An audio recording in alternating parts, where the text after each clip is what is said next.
It'd be like that. Welcome to the Bardic Inspiration Podcast. I'm your host, Brad the Bard. Today, joining me on the bus in Philly. Oh, snap, it's live. Oh, shit, look at that. We got Justin Taylor, The handsome devil. the Parkour Professor himself. Why are you pointing at my crotch when you say that? Because of the overlay. Oh, my God. So, yeah, let's got the live chat right here as well, just so cool. you know, so people can ask questions live if they follow. If they should so choose. Exactly. Are you comfortable? You're like one of the bigger men I've had on, so I'm gonna get out of your way. Please feel free to splay out. Yeah, well, 3 inches is pretty big. Oh, that's not what you meant. I'm so sorry. Yes, I'm as I like to tell my wife, I'm a dainty 200 pounds. So Dainty. dainty, yes. I will say that because you were flinging yourself hella gracefully. Thank you, sir. For a man that probably could like crush me.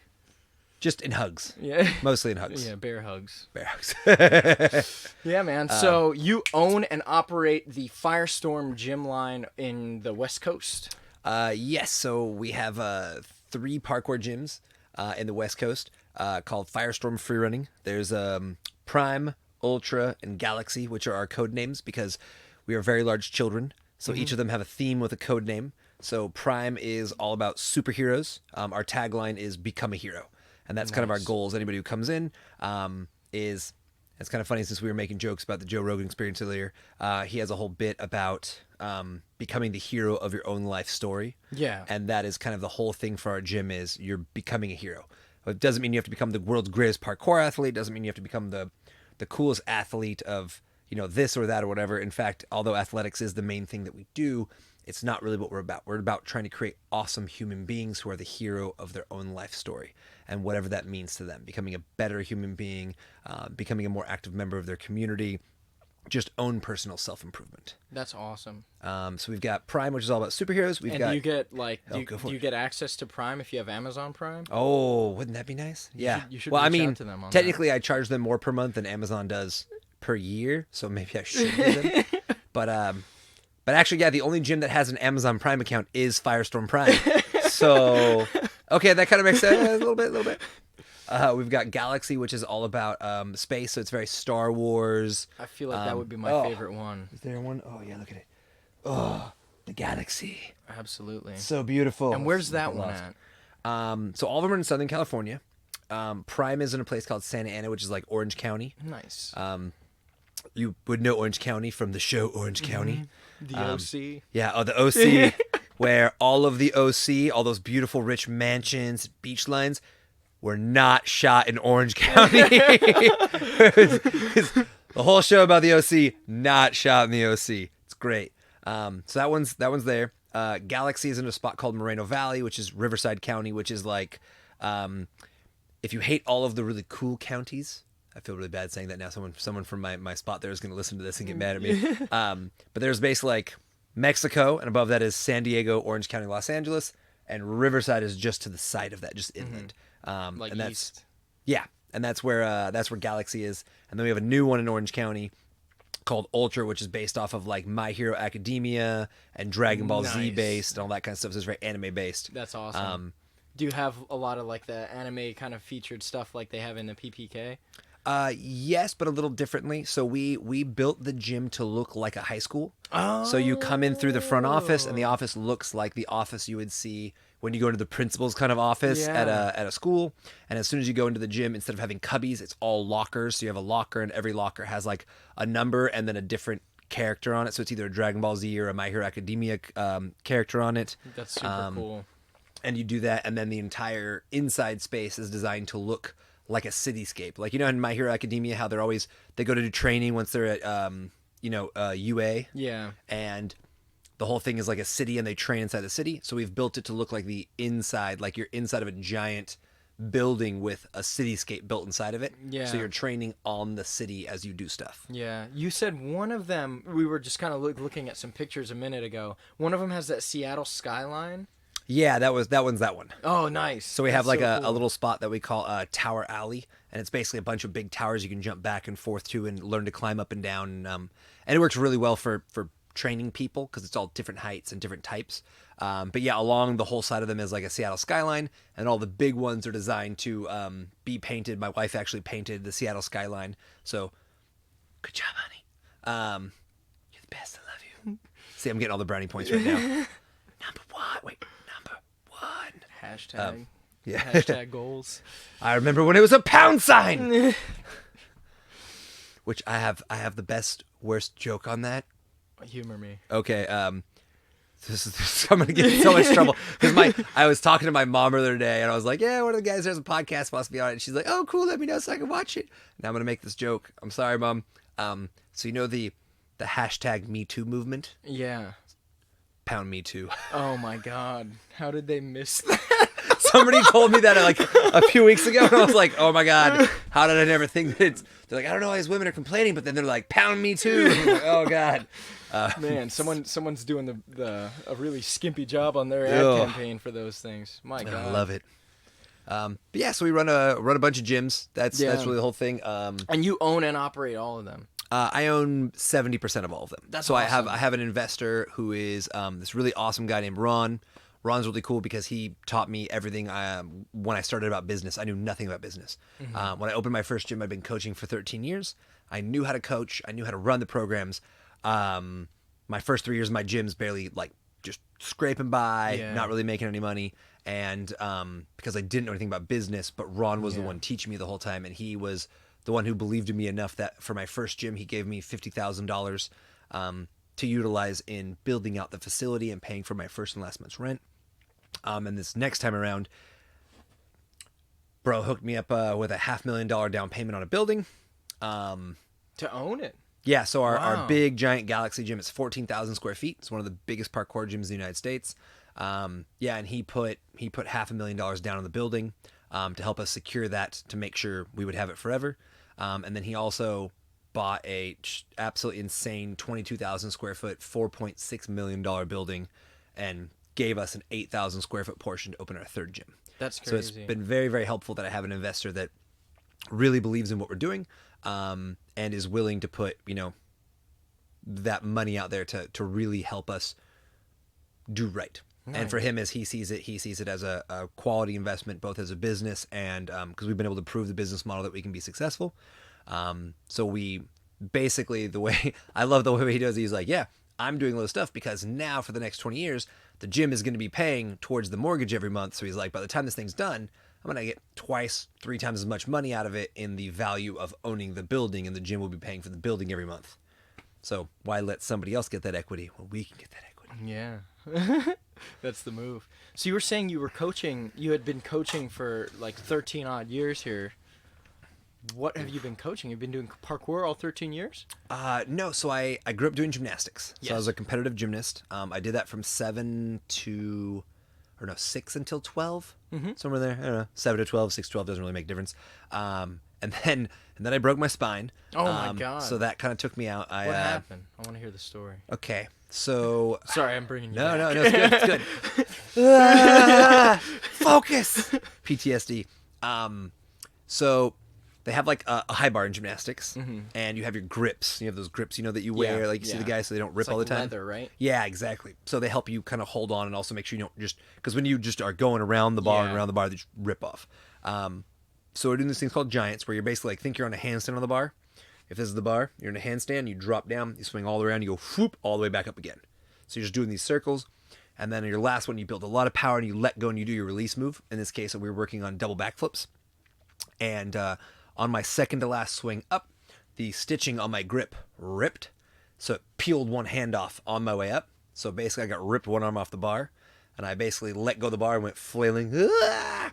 And then basically if this was my bar, my body went up, did a flip, and then if this is my hips right here, basically landed on my back in the middle of the bar. So my legs arched down on one side, my head and back arched down on the other, right on my hip area. And it broke off a chunk of my L5, which is the lowest lumbar of your spine.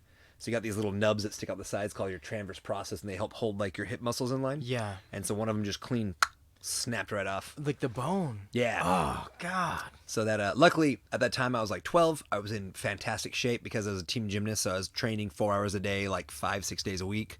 Very flexible, very strong at that time. Much more so than now. Oh my God, terrible time. I hate it when this happens. I always hate looking back at the past. I'm like, why was 12-year-old me so much better than me? So much better shape, could kick my butt. Yeah. So I should have muted this. I'm so sorry. yeah. Oh, no sweat, man. It's the worst. I'm terribly offended. Oh my God. After all of our minutes of friendship today. Forgive my insolence. Put out your pinky. Get the knife. Yeah. Oh my God. That's right. I'm taking that pinky with me. Take it back to California. This is mine now. Hold on, I need to plug this up real quick. So we were saying, okay, coaching, yeah. So did you? Well, how long did it take to heal from that? That's like kind of Surprisingly, I was 12 at the time, so I don't exactly remember, but I want to say I was back to training within a few months, but I was not anywhere near the caliper I was, and it was, like my back hurt, all kinds of stuff. Realistically, I didn't have too much trouble with it, other than like I think once my back got messed up again after that when I was like 14 or 15. Mm-hmm. But for the most part, I didn't have really much trouble with that until I was around 26, and it's just the actual worst injury I've ever had in my life. At 26, I snapped both ankles, completely severed both Achilles tendons at the same time, and somehow knocked my hips out of alignment with my spine, which just exacerbated the broken spine issue, and that kind of took me out of being like a very high-end competitive athlete at that time. What did you do? For those who do the parkour speak, I did a cash vault, so like a Kong to dash, and I had basically 2 spotting blocks. It was on a spring floor. Okay. Spotting blocks are 2 feet wide, each of them, and then I had an 8-foot gap in the middle, so it makes it about a 12-foot from the start where I launched to the end. And I came out of the dash vault and immediately did a split step into a round-off layout dub full, and I just had so much. It was the biggest one I've ever done. Most force I ever had in my life. And because I'd done stuff like this a lot, even though this was a bigger one, I was just feeling good and not hardcore focusing. Yeah. And I landed at such a bad angle out of the round off that it snapped both my ankles. And then I set up and snapped my dub full, which basically twisted my Achilles, which would have been fine if I was in the air. But because it snapped my ankles and I was at such a bad angle, my feet were actually still planted in the floor when I snapped it. So it bound up my Achilles, and then they frayed themselves in half. Oh my God. Sounds like a Mortal Kombat fatality. Oh, dude, it was pretty bad. And then basically I'd still taken off the ground spinning, so then I landed on my side, and that like knocked my hip out of alignment with my spine. But that whole thing was like 3 months in a wheelchair with casts on both legs, a bunch of surgeries, 8 months or so to relearn how to walk kind of normally. Jeez, about bro. a year until I could really insane. run and jump. So I'm nowhere near the level of like athleticism and doing the stuff that I used to be able to do, but I'm just very happy because I spent a year not really being able to walk. So now I'm just very excited every time I jump on stuff. I'm like, I really don't have much snap in my ankles anymore. I can't jump as high or do as good, but like, I'm not in a wheelchair anymore, and that makes me really happy. Man, that's crazy. And how old are you now? I am 33. I turned 34 in like another month and a half. Nice. Spry young lad of 34. I'm getting the... Can't really see over there, but I'm getting the grays in here. Yeah, 34 years young. Never had any grays till I opened a parkour gym. I'm learning. So it'll come. It'll come. That's why I'm wearing the hat. Receding hairline's coming. It'll get you, man. So for your earlier question, I started coaching gymnastics when I was 13. Nice. My mom ran a daycare out of our house, so I was always surrounded by lots of little kids, and I'd help her out. So I was very accustomed to being surrounded by kids and felt very comfortable with it. And as you can kind of tell, I'm very talkative, so I like doing stuff with people, interacting with people. So I got offered a job when I was 13 coaching gymnastics. Did that. Basically got employed as a gymnastics coach from like there on out. So I coached all the way through high school. Then I coached all the way through college, did a lot of private lessons to help kind of pay off my student loans as I went. And I did that all the way until I graduated with a degree in engineering when I was 24. Decided I really enjoyed engineering, but had absolutely no desire to sit in a cubicle or do engineering stuff all day long. Yeah. So I really saw, at that point, it was before I'd injured my legs, and I was in really great shape. So I did some circ shows, I did a little bit of very light stunt work stuff and was like trying to kind of get into that industry and getting more circ jobs and stuff. And then at the same time, my other option that I kind of had was I started a parkour program in 2011 at a local gymnastics gym. Where'd you go to college? CSU Los Angeles, so California State University of Los Angeles. Nice. And they didn't have like any gymnastics programs or anything there for you to get really involved in? No, they didn't have anything like that. Okay. But at that point, like I hadn't competed in gymnastics in like, God, at that point, like 7 years. So I like coaching it and I like training it, but in gymnastics, if you're a guy, you're considered past your prime by the time you're like 23, 24. Yeah, Wow. it just wears you out, man, because you have to train like, if you want to be top level, you're training like 8 hours a day, Like 6 days a Olympic week. level kind of stuff. What age is like an Olympic athlete in gymnastics? Usually very early to at the end, like mid-20s. Like if you're 26 in gymnastics, you're the grandpa of the team. Yeah. You're an old man in gymnastics. I know I lost my train of thought. Where was I going? Yeah, you were just saying how you had started in 2011 with the parkour group. Yeah, so I started a parkour program in 2011.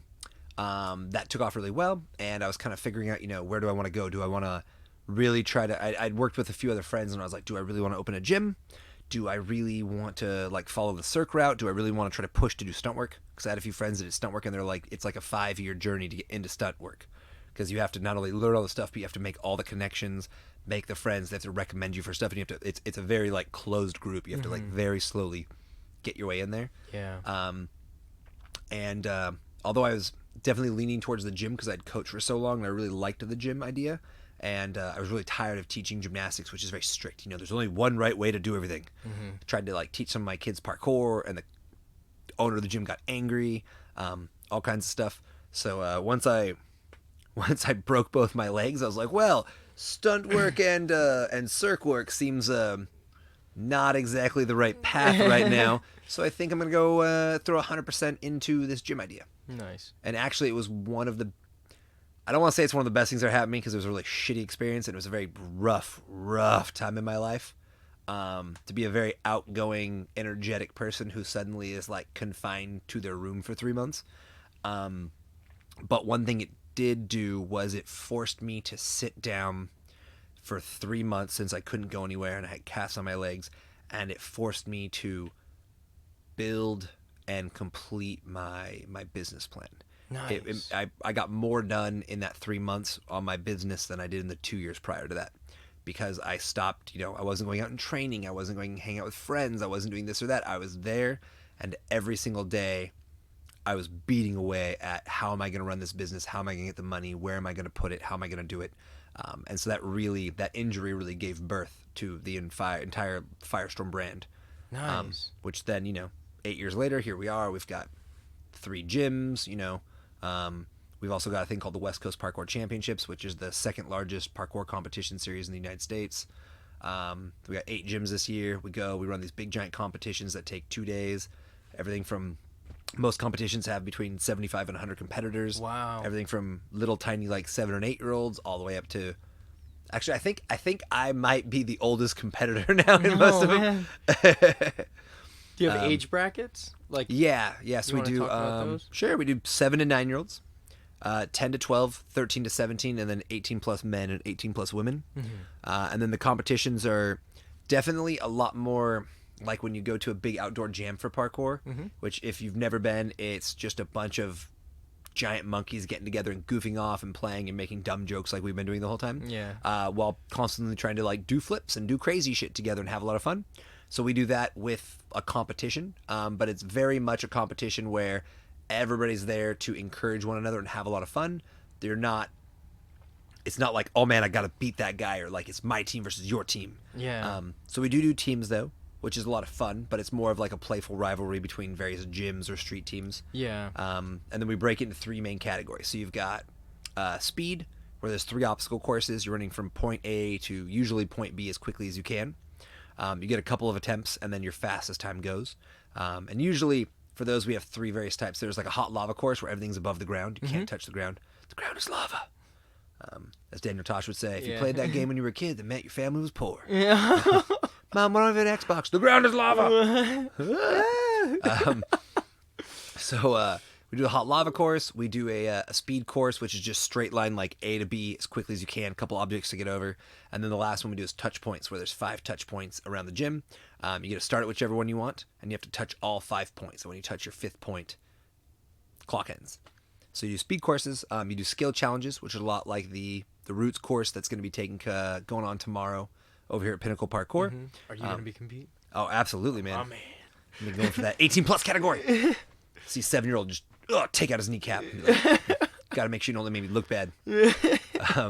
So skill challenges, there's 30 challenges around the gym. Nice. And they're broken into like 6 different categories. And every time we change the category, so it might be like laches, precision, strides, spins, whatever. Mm-hmm. And you have them like broken up into like chunks where like they're maybe more accustomed for kids and then a few that are more accustomed to adults. Yeah, so we run the kids, all of the kids 7 to 9 bracket and the 10 to 12 bracket all run on one day.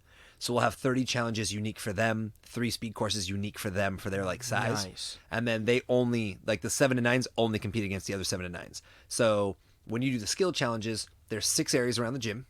And then each area has 5 challenges, and there's a level 1 to a level 5. Level 1 is really easy. Mm-hmm. So any children more. Yeah. More so any of them can come in. Like any kid who's like 8 and he's like, I've done parkour for a month. He can probably hit level 1, no problem.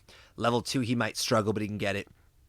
Level 3 is usually pretty like middle of the pack. Like you've been training parkour for like 4 months or so. Yeah. And then level 4 and 5 is like, these are the kids who are go in there. They're your little beasts. Yeah. And so you can go around to each area, which makes it really fun because the kids have really easy challenges that all of them can do. And then the ones who are really competitive and really good have the higher end challenges. Level 1's worth 1 point. Level 5's worth 5 points. You try to get as many points as you can. And you have 2 hours to go around the gym and try to do that. Nice. And then the next day will be the teens and adults, and they get 30 of their own unique challenges that'll be out there. Same exact thing. 6 different areas, level 1 to level 5. So it doesn't matter. Like my wife likes to come and compete at the events. She usually can hit like level 1s and sometimes the level 2s, but she's more of a circ performer than like a parkour person. Even her dad is like about to turn 60 and he comes out and competes at the competitions and he can get the level 1s, get into the level 2s. And then there's the very like hardcore like 18 to like 25-year-old guys that are like, I'm here to like push myself, see what I can do. And they're usually those guys that train every day. They're pushing for the 4s and the 5s. Nice. And then the very final thing we do is freestyle. We actually have a slightly different method of freestyle that we started using recently that I really, really like. Because most competitions, right, there's like, say there's 50 competitors.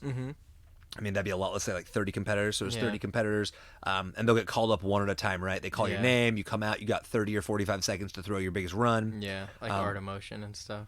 Yeah, like how Art of Motion does it. How like NAPC has kind of their own thing. The North American Parkour Championships. They'll like pick like you must interact with these 3 obstacles and stuff. Yeah, which I think keeps it interesting because you can't just do whatever you want. You gotta you gotta make sure you can adapt to whatever environment they give you. So for ours, what I noticed when I went to competitions, one of the things I hated was, especially as I got older, I was like, man, I can't just go out and just throw my run. Like I need to stay warm. I don't know when I'm going to get called. So I'm over there like trying to keep myself a little sweaty, but not overdo it to the point where I'll be tired, not knowing when I get called up. I remember I went to one comp and it took like 2 hours and I was like, I can't keep myself warm for 2 hours. How nerve-wracking. That sounds awful. So one of our coaches, guy named Richard, but everybody calls him Free Love. Coach Free Love. Free It's so bad because our joke always is, yes, he's a slut because he does it for free. Free love.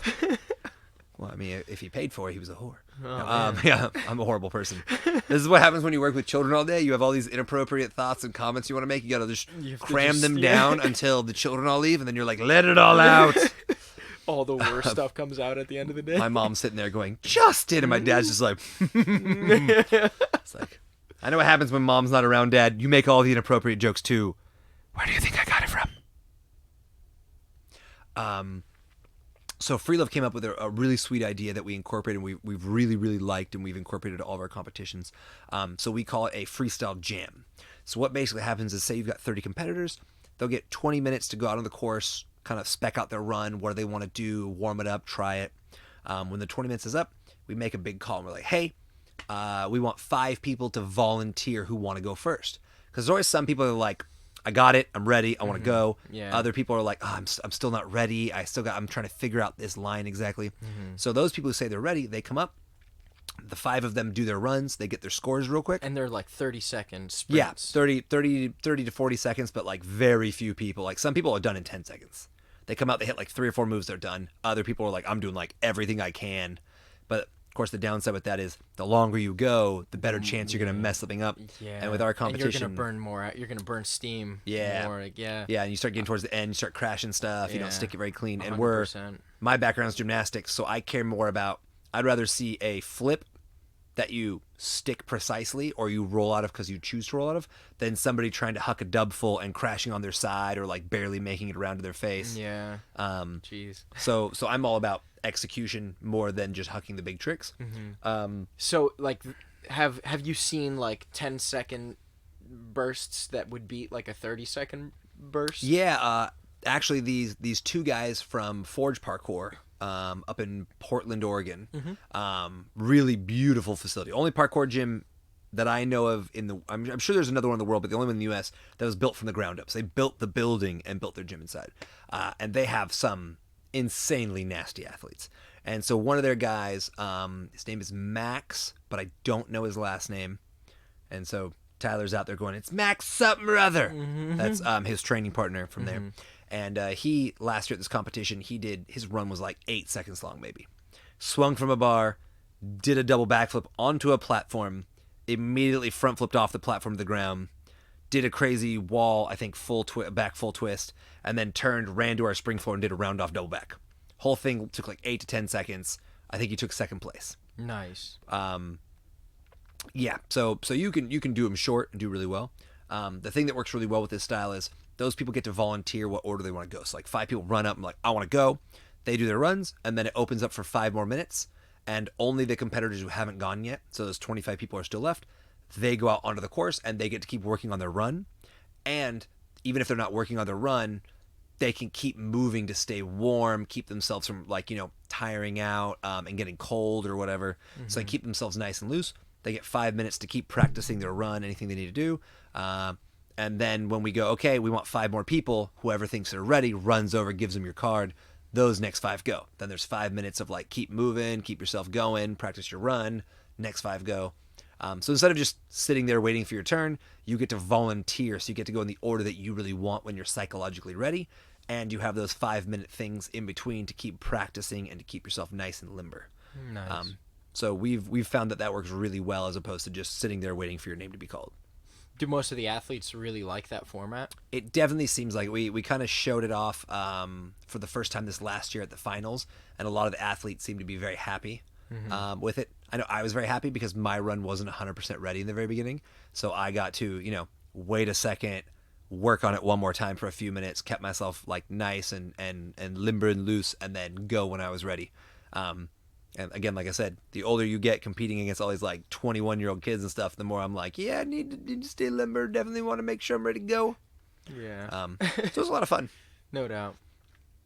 So yeah, we do competitions. We do that. I run a thing called Parkour Professor, which is consulting for parkour gyms and programs. And that's been really fun because I got to help a brand new gym that was just starting. I got to help them put their program and their systems together, design where all their equipment was going to go in their gym, help them put together their curriculum and actually how they run their classes with their curriculum, and then building the gym to be able to teach their curriculum and run their classes. Nice. So it wasn't like we built a gym and this gym is really cool for high-level athletes. Now how are we going to teach our classes? It's the gym is built into spaces specifically to teach the curriculum, to teach the classes, Nice. which I think for a gym is really important for long-term sustainability because you need to know what your systems are.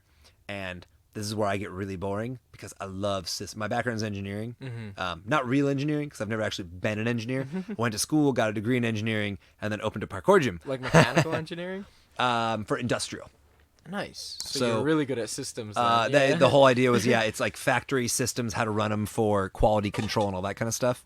Oh yeah, there we go. Do you want to bust it out? Oh, let's do it. I'm ready. Here, why don't you pour and I'll hold it? All right. I did drink some of this earlier this week. Oh my I just gosh. wanted to move my legs, but my man was like eyeing up that bottle. Bloop.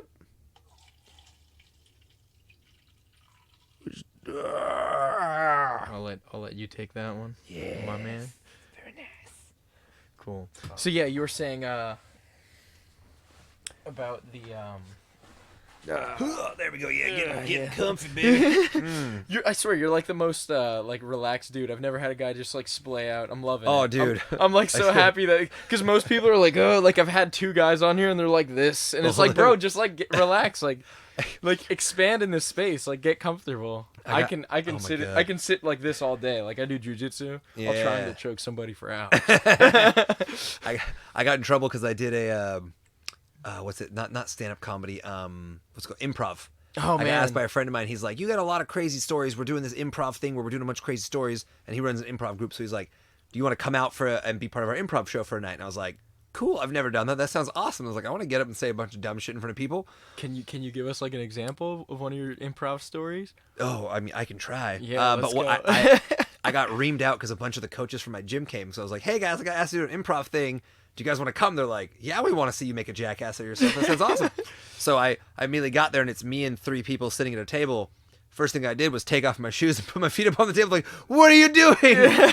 He said, the main guy said to get comfortable. So I took off my shoes and I put my feet on the table. Also, didn't help that I brought a small bottle of rum with me. So I was like, I am ready. I am ready for this show. Well, I mean, in this case, the show we were doing was, I think they called it 2 Truths and a Lie. So you had to come up. It's like some British show. I'm sure I'm saying the name of it wrong. Yeah. But it's some well-known like UK show where there's a panel of people and you have to tell a bunch of stories, and they ask you questions about it, and they try to figure out if your story is true or if you're full of shit. Yeah. And so normally in this show, he'd say, okay, we'll pick like 2 true stories, and then we'll give you like 2 fake stories. And you just, when they ask you questions, you just have to embellish and like make it up. But as he put it, he's like, I read through, because he's like, you got to send me an email and you got to send me some of these crazy stories, and then I'll tell you which ones I want to use for your truths. So I sent him 4 stories, and he sent me back a thing. He's like, I love all your stories. All of yours are going to be truth. It's like, fantastic. Almost all of my stories were Burning Man stories. No. So it was very easy. Why don't you give me 2 truths and a lie right now, and I'll try to guess. Oh my God. And if I guess, do you have a sticker? Do you have a sticker with you? Oh, I feel so bad. I went to another gym for a while, and then I came here, and I was like, I didn't bring any stickers. All my stickers are on this water bottle. All these Firestorm stickers. Ugh. Look at them. They're so stickery. Well, here, do you play Smash Brothers by chance? I do not. All right. I'm a horrible person. I don't play video games. I'm so sorry. Hey, man, you should. I've been telling people, I only play like one game at a time, because if I go really deep into the video games, I'm wasting my youth, all that time that I'm gonna be in good shape. You gotta wait till you're like 75, Right? and then And just then like just binge give me, all like, of 'em. Put me into that VR tech. Exactly. I won't even know I'm not 25 anymore. Exactly. Oh man. I used to play a lot of the real-time strategy games. Yeah. Those were really fun. I really Like, love like Age of Empires, yeah. Command and Conquer. Yeah, dude. And played, then like, like the first StarCraft one. and stuff. But Yeah, I love. Oh my StarCraft's God, I love classic. Command and Conquer. Mm-hmm. I actually have one of their games called Red Alert, which is like from like 2001 still on my computer. I've been playing it again That's recently. crazy. I remember playing the one on the N64. That was my jam. I played dude. that on PlayStation way back in the day. Oh man, That was my jam. I remember I was like, how am I? Because you usually use a mouse and you have to use the Yeah, the thing. And it I was was like, awkward. This is so hard. It was awkward. It was so funny that the intro clip was the commando that you can get, and he runs up and like rigs a bomb on the N64 symbol and goes, "I was left-handed," boom, and it blows up. It's like, what? Shenanigans. But that's awesome. Let's hear 2 truths and a lie. And Oh, God. if you get one, I'll buy you a beer after this, like tomorrow before you leave. I feel like I have to think about this. Okay. I'll put you on the spot. Why yeah, don't you yeah. tell like a true one that you know, and you can bullshit another one like in the middle or something. So if you got a 50%, you just increased your success rate by 16.66%. That's cheating. All right, I can make this thing work. All right, so I'm gonna tell 3 Burning Man stories All right, cool. because those are the easiest to bullshit anything. Because Are you familiar with Burning Man? I know what Burning Man is. Okay. Yeah. Sometimes I've never been, but maybe I'll go. The world's maybe we'll go this greatest year party. But it's an adventure. People die every year at Burning Man. That fucking Elon Musk be going to those? I have heard that. I know he said he's gone. He said I think I heard Dude, he said it on like it's the so Joe Rogan cool. podcast. There's Let me everything bump this from. over really quick. Oh, I'm so sorry. Just closer to your face. There you go. It's because I was being too lazy over here. Yeah, there's everything from. If you are looking for like the most zen spiritual experience of your life, you'll find it there. There are mosques, there are temples, there are churches. Like everything is built. So what happens is it's federal land. It's just a flat desert, right? And then the Burning Man group comes out for like a month before it begins, and they basically put all these markers out and they build a city. They set out all the roads and everything for a city. And then you as a person can either come and just camp in what's called no man's land, or you can join a community, basically, like a camp. And every camp has to, in order to be a camp and have like a nice primary spot on one of the main avenues, you have to have something that you give to the community. So there's everything you can think of exists there. There's a camp, and they're on one of the main streets, and all they have is a bunch of like crazy disco lights and stripper poles up. And remember, you're in the middle of the desert. Giant things called whiteouts come. It's a giant, massive sandstorm that just blows through, and you have to have like gas masks and stuff, or else, and you can't see. You put your own hand out. You literally, I'm not exaggerating, you literally cannot see your own hand in front of your face. Like, it's insane. Also, you have to bring in all your own stuff. So whatever water, food, supplies you have, there's nothing to buy there. There's no money. There's no corporate sponsors. There's nothing like that. You don't bring shit, you're fucked. Where is it? It is up in a place called Black Rock City. It's like an hour and a half, 2 hours north of Reno, in Vegas, in Nevada. Mm-hmm.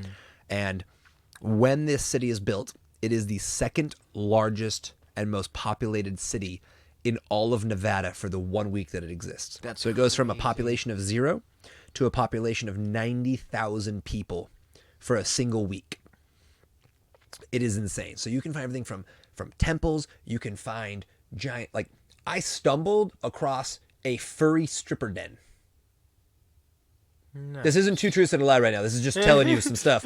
Like, it literally was a place that had been built, and it was called like the furry zone or something like that.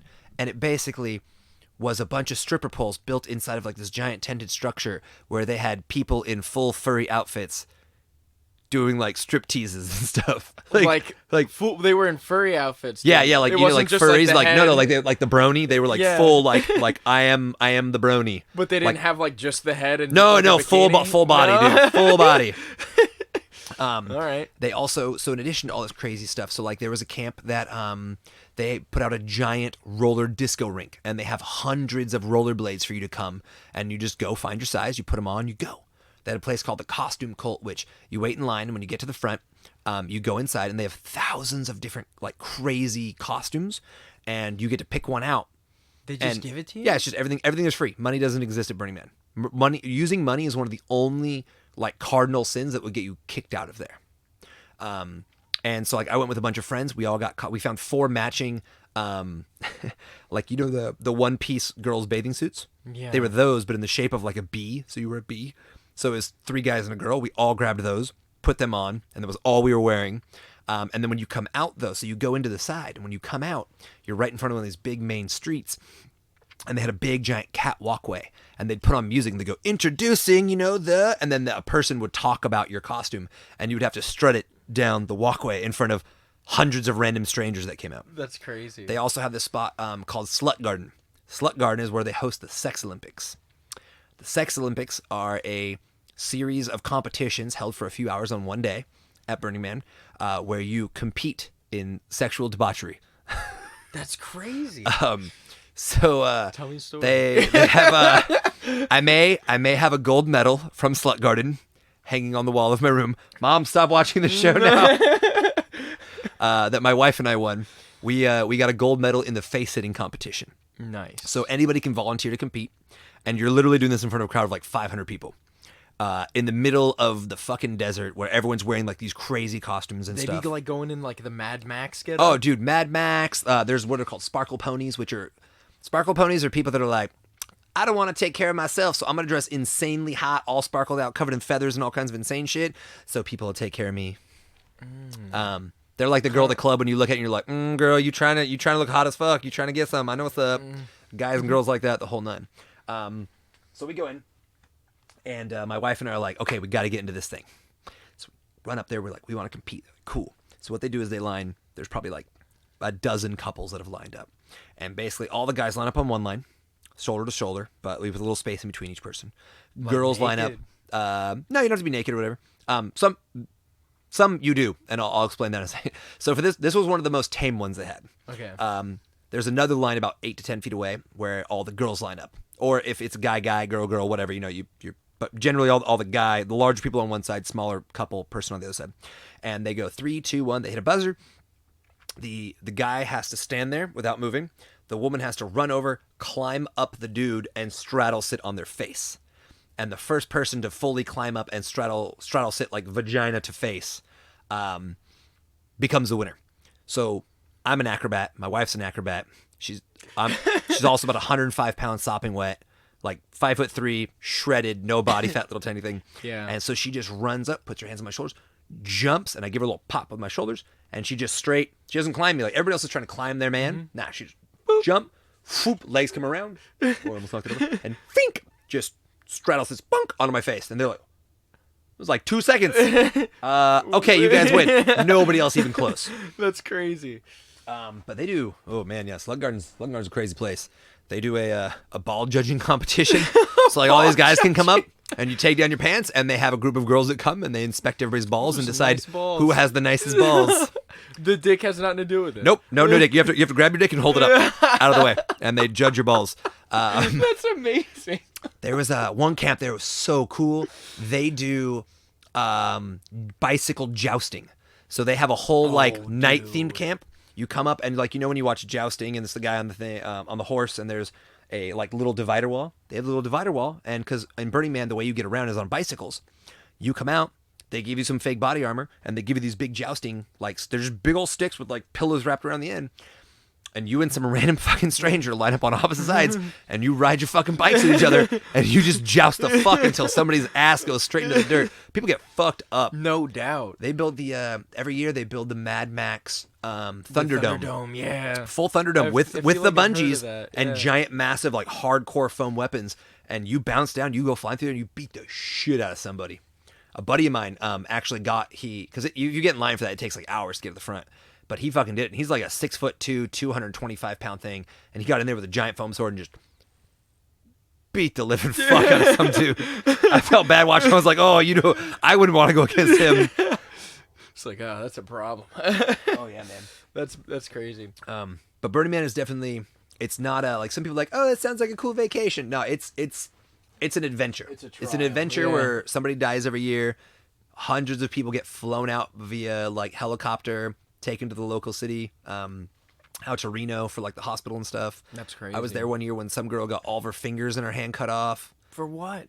Bit by a scorpion or something? No, they build these giant, massive art structures everywhere, and it's the card you get basically when you go in, your ticket basically says people die every year. It's probably gonna be you. You probably shouldn't come. You're probably gonna get maimed or killed or lost in a sandstorm or die of thirst or whatever. Don't come to Burning Man. The joke always is that at the end every year, everybody's fucking nearly dead, and they're like, "This sucked. We should never come back." And then we all come back anyways. But they had this giant, massive, probably 5 or 6 ton bucking bronco, and it was 15 feet tall. This giant metal statue that somebody built. That's crazy. Because out in the desert, there's hundreds of areas. Is it like a mechanical, functional one? No, it just a sits there, but it's on a spinning thing. So when the wind comes, it starts to spin. And when the wind gets it, the head goes up and down. But it's a giant thing, welded out of metal. And some poor girl reached her fingers in the crack where the head was as the head came down. And it, weighs 1,000 pounds. And just chopped all her fingers off. It's a whole thing. Don't touch that shit. Yeah. There's a lot of stuff out there. It's very much a play at your own risk. There's a lot of things we do out there. I did a handstand on the edge of a 3-story tall obstacle just to get a cool picture. And I was like, man, if I fall off this thing, I will die. So of course I did it in a metallic pink Speedo because that seemed like the right thing to do, and I didn't fall and I didn't die. So I feel like these should be worked. like your 2 truths and a lie thing, because Maybe one of those was a lie. Which one was it? Oh no! Did you do it just now? Maybe, Are I we don't doing know. it? You gotta tell me. Which one of those seemed not true? All of them. So one time I was there and I was waiting to go into this like crazy house Is made this of gonna count? bones. Or Sure. I'll just keep going. You guys figure out which ones. Let's go from here. Give me Okay, 3 okay. right now. Okay, so we're there, and I'm waiting to go into this giant house thing made of bones. So you got to remember that at Burning Man, there's the city, and then there's 8 square miles of open desert, and there's just insane hidden shit out there in the desert, right? So they also have these things called it's the Department of Mutant Vehicles. So there's the DMV out there, and you have to go get your car certified to drive around, and it has to be like a crazy, what they call an art car. So the art cars are insane. So I'm just going to use it as an example. This is a true story. I'm not going to use this as part of this. This is an example. Mm-hmm. I can say, with all honesty, I was once groped by a tranny pirate while I was playing on a stripper pole on the 2nd story of a yacht that was driving through the desert. Because there's a 3-story yacht that goes every year that some fucking mega rich dude put wheels onto and drives his yacht around the desert, and you can run and jump on it and party on the yacht all day. I want to go to Burning Man. Oh, it's an amazing place. Everyone should go once, because you come back and you look at our world and you're like, why does this world exist when we could have that world? Now, is that world sustainable? No. Should we try to make it that way? Maybe. As much as possible. So I'm out there with my wife, before she was my wife, and we're looking around, and part of the thing they tell you at Burning Man is it really tests you as a couple. Most couples, if you have not gone to Burning Man before, your first time, half of all couples will break up. Wow. Because it is such a crazy, trying experience, and there's thousands, if not millions, of things that are out of this world that you will never see again. And you're like, I want that so bad, but that's not what my partner wants. We're going to stay here. We're going to do this thing. No. This is how I knew my wife was the one. We're sitting there, and she really wants to go into this house made of bone. It's like a temple made of bones, and it was the weirdest, craziest thing. And it was not really my thing, but I was like, we're here, we're walking through the desert, we found this thing, we're waiting in this line of like 10 people to get inside, because it's only big enough inside for like 2 or 3 people at a time, and we're letting them have their experience. We're gonna wait in line, and all of a sudden I look over. The sun's just beating on you, though. Oh, dude, yeah. Oh, at like 30 degrees at night, 100, 105, 110 during the day. Like I said, it's a survival adventure. It's not a vacation. You don't just like, I'm gonna go to Burning Man. You're like, motherfucker, we're going to Burning Man. We're going to Burning Man. Someone's gonna die. Somebody else. And I look over, and I see, you know those like British double-decker buses? Yes. Somebody had taken the frame of one of those and had built it so it was now a 2-story double-decker bounce house. Inside this bone thing. No. I look over while we're waiting in line, and I see those double-decker British buses. And so the main front cabin is still there. And that's a cabin. And I can see from far away, they still have like the doors to go into it. Once you get past that, the entire back and the entire top is a 2-story bounce house. They rebuilt a bus like this, 2 stories. Like here, this would be the bus. Yeah. Everything back, all this shit has been built off and pushed away, and it's turned into a 2-story bounce house. Like it's just like air. Yeah, it's a fucking bounce house, like What a kid's the bounce fuck? house, That's double-decker crazy. bounce house. How? And dude, That's crazy. yeah. Oh no, that's nothing. There's a giant thing called El Pulpo, who is Bro, a giant driving octopus. Are these and can counting shoot as fucking stories? fire everywhere. Okay, no, that's a sideways one. So I look over and I see this thing, and I'm just like, I look at my wife, and I look over at this bus driving by that is a 2-story bounce house, and I'm just like, and I look at my wife, and I look at it, and she looks at me, and she's like, "It's okay, you can go." And I just turned, fucking sprinted, bounce house bus. I get all the way to the bounce house bus, and you know what they said to me? They said, "Sorry, we're full." No way. I didn't get to go on the bounce house bus. I'm so pissed. I walk back to my wife. She's like, "Oh, it's okay, baby. I love you." But the fact that she sent me, she was like, "It's okay," because there's no cell phones out there. Yeah. There's no internet. No there's no cell reception, tower. yeah. No, you don't. You make plans with people, and if they show up, you show up. There's 90,000 people, and everywhere you go, there's insane shit going on. So yeah. Okay. So I got to do another story. God damn, there's so many true ones that I want to tell because they're so good. Okay. So one of the things there at the Burn is one of my favorite things to do is like foam sword fighting. I love Like in just the Thunderdome. yeah, kind of like that.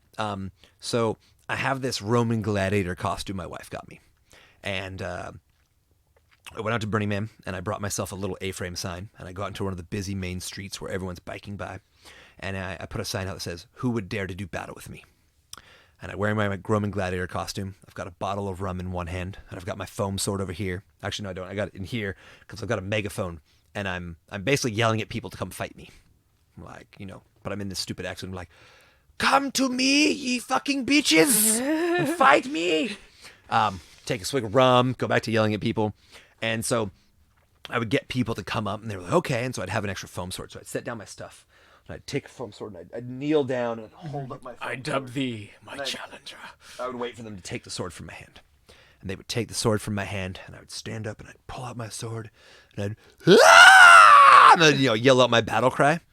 What these poor bastards didn't know was I had brought in like 15 to 20 giant foam sword weapons of all types with me. And then I had convinced a dozen people from my camp to take these weapons and hide around this intersection where I would get people to fight me. And so as soon as I'd yell out my battle cry, they'd all fucking pop up with their weapons and they'd run the fuck out. And we would just start beating on this poor soul. So... What kind of I Am Legend shit is that, bro? We would just... It was great. So if they immediately just went like, and like hunkered down, we'd just come up and beat on them. But if they would try to fight back, we would turn it into a giant thing where it was like, when you play a video game and it's you just beating the crap out of like a dozen minions? Yeah. Yeah, we would just let them slay all of us. Yeah. That's epic. It was so much fun. So much fun. Okay. My girlfriend said, "Oh, no bounce house bus."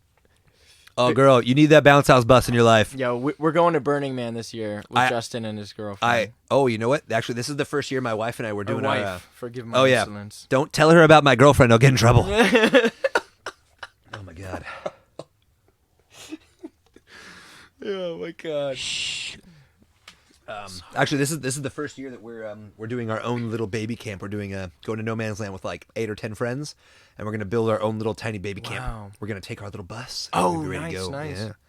You have solar panels on your bus? No, I haven't. I mostly use it for transportation, but I need it. I have solar panels back there. Oh, I'm gonna need to check that out. Yeah, it's completely That's actually bare. my charge controller right there. Yeah. Oh, okay. I need some time. Need some time to rig it all up. I'm gonna need to pick your brain on that later because I don't. Please.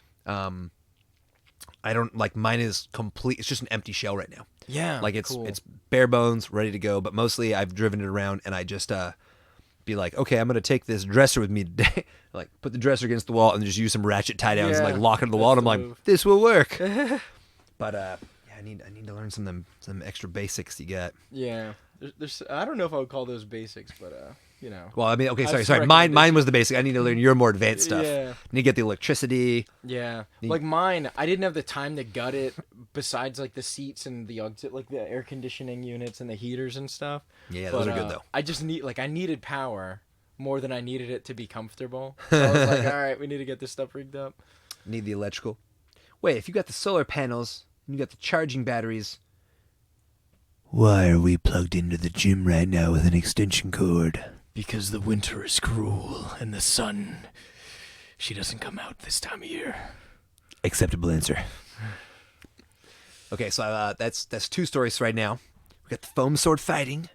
We've got a bounce house bus. Oh, okay, nice. Smiley face with the poofy lips. All right. Third and final story. Attaches onto the foam sword fighting. So the group I go with every year is called Swing City. Have you ever seen pictures of like Santa Monica Beach, like Santa Monica Muscle Beach? Santa Monica. I've never been to the Muscle Beach, but I know of it. Okay. Yeah. So you've never been to the one where they have like all the rings and the high bars on that stuff?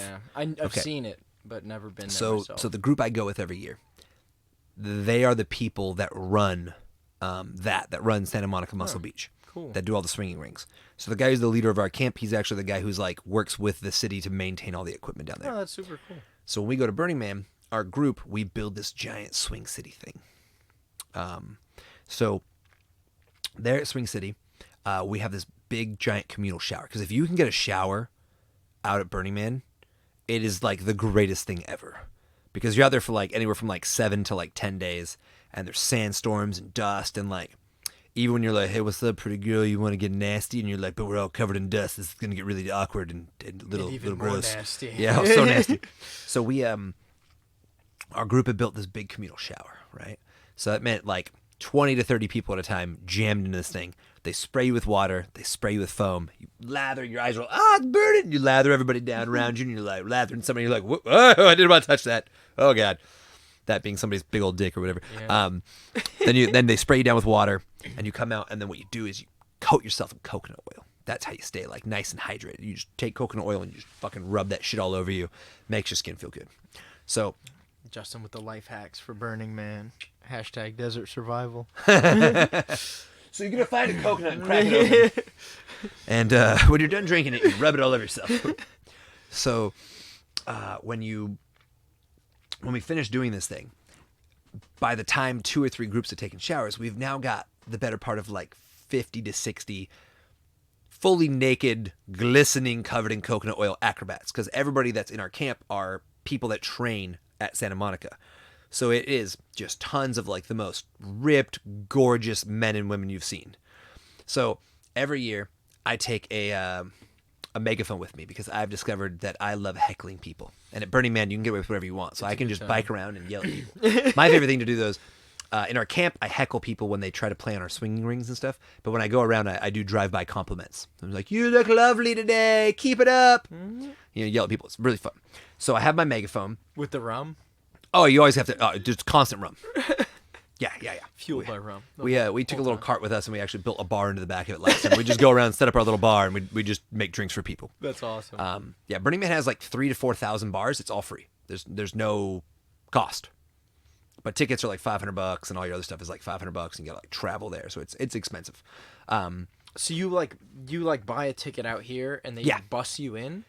No, you have to get yourself there. Whoa, that's crazy. And it takes, like, from where I am in California, it takes, like, a whole day of driving, like a good 20 hours. There's got to be, like, someone that's like, yo, I drive you to Burning Man. There's a thing called, like, if you can get to Reno, there's a thing called the burner bus that, like, drives you in. But then once you get in there, you got to, like, find your way to your camp. And it is 8 square miles, so it's pretty fucking big. But, yeah, you can... It is an adventure, both getting there and getting out. So I've got... At this point, probably about 50 to 60, fully naked. Like, that's great because at Burning Man, like, there's so many naked people that by day 3, boobs have no more power over you. You're just like, I've seen thousands of boobs. I've seen all the boobs. I still appreciate them, but like, I'm not just like it doesn't. It's like boobs. Yeah. Like, hello, boobs. Yes, I've seen many of you. Your tricks won't work on the likes of me. Yes, exactly. You also see a lot of dicks though. You're like, this dick. I've seen enough of those. Oh, what a cute little. Oh my God, look at that guy. Oh, okay. There were 2 guys in my camp like that. They were out there and like somebody's put on music, and after we got on the thing, they're like swinging. I'm just watching these 2 dudes. I like jump in line because they're like swinging their dicks, and I jump in line, like, swing my dick. I'm like, yeah, look at this guy. This guy's name was Big Dick Brian. Looked at the other guy named Kevin. His name was not Big Dick Kevin, but it might as well have been. Looked at him, and I was like, I am in the wrong line. I'm gonna just like slowly remove myself. These gentlemen are aptly named. Yeah, right. So I thought it'd be really funny. Our place is situated right across the street from a group called The District. And The District is like a giant daytime party venue. They just have a giant DJ stand and a huge... It's like going into a club whose floor is the desert. And they just party like 12 hours. Hardcore music. Is it like a giant tent or something? No, it's just they build like a big giant wooden structure with staircases wrapping on the sides where the DJ and all the stuff is, and then it's just open desert in front of that people like come into, and like just usually at any given time there's a couple hundred people in there just going fucking hard. So we always fuck with our camp has been for like 10 years across the street from the district, so like we fuck with the district fucks with us.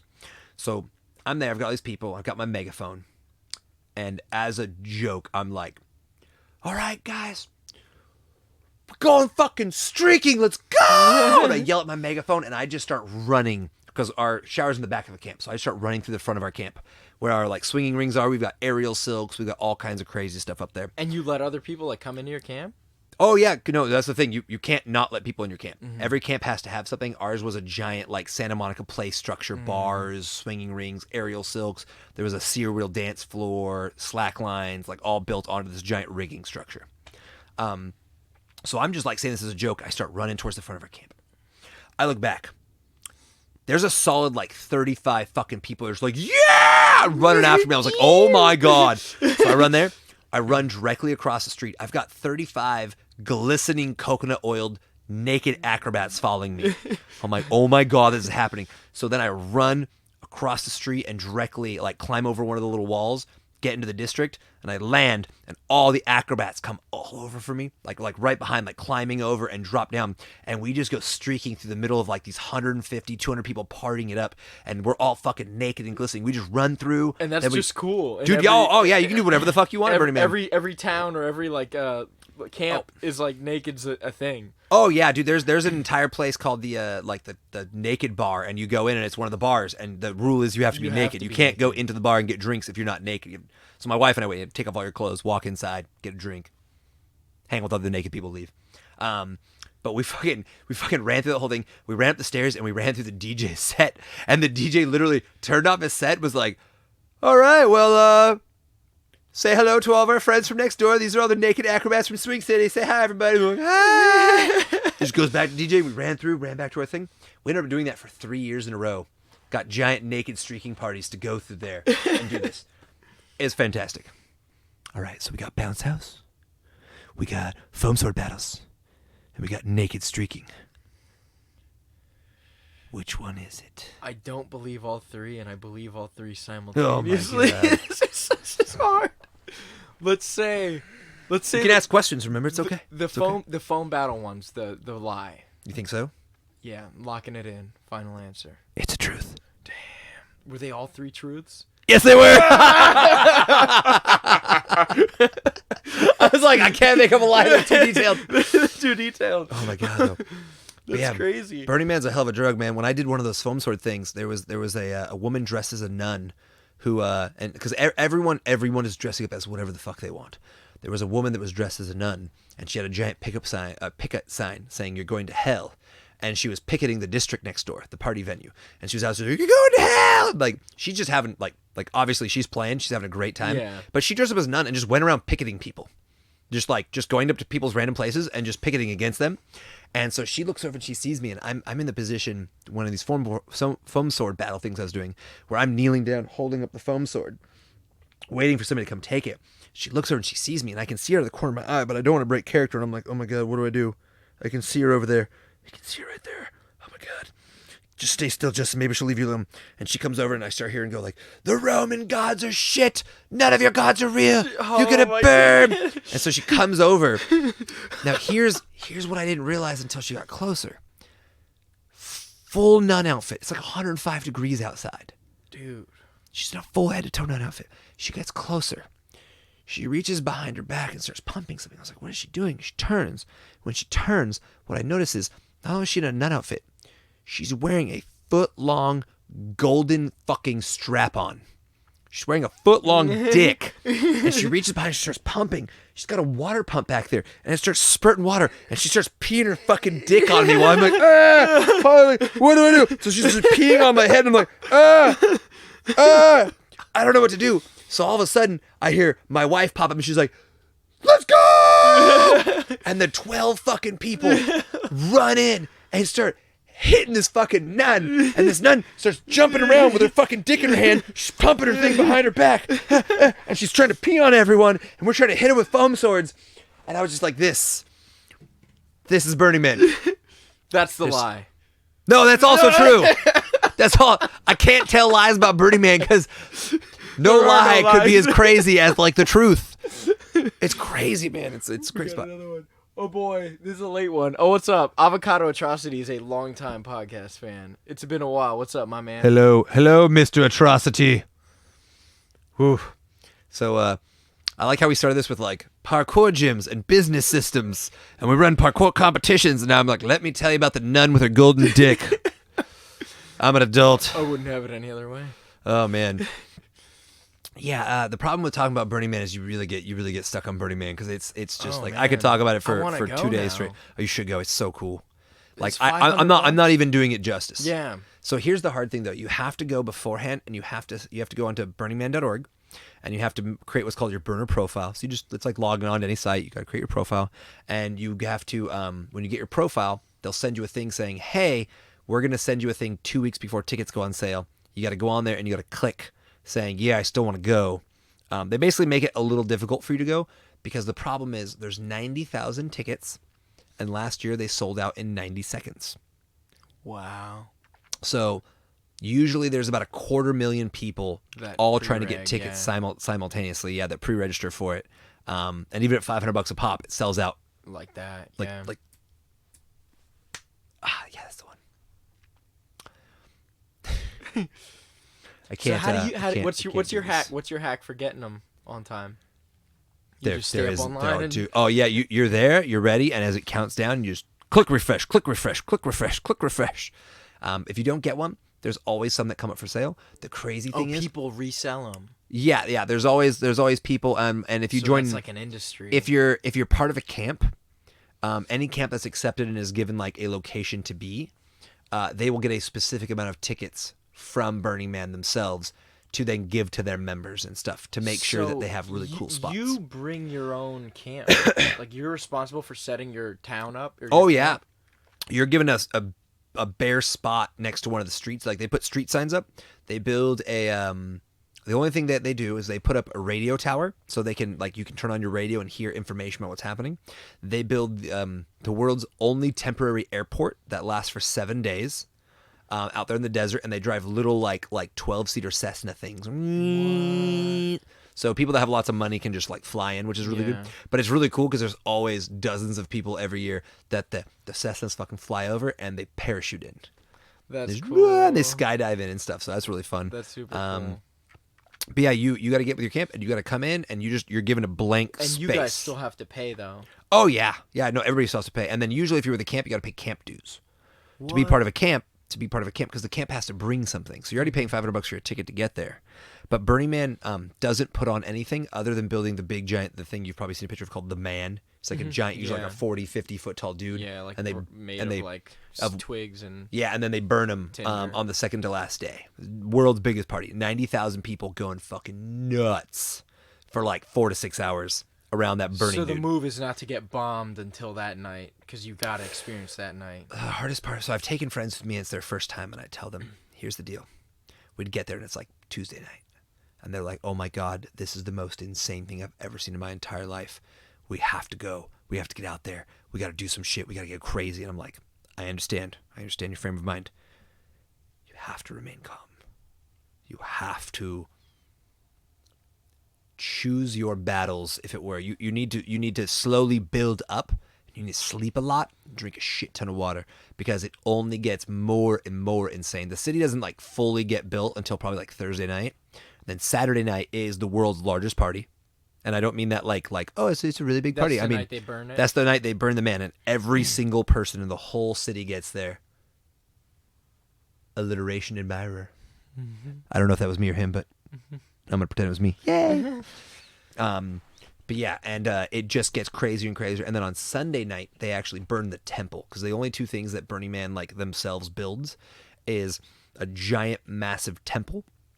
And so like I said, there's everything. The temple's made of tinder too. Yeah, everything's made of wood out there, because some of the art pieces are these amazing, giant, 30, 40 foot tall, unbelievably beautiful, captures your soul art structure. Because Burning Man's about a lot of art as well, and expression.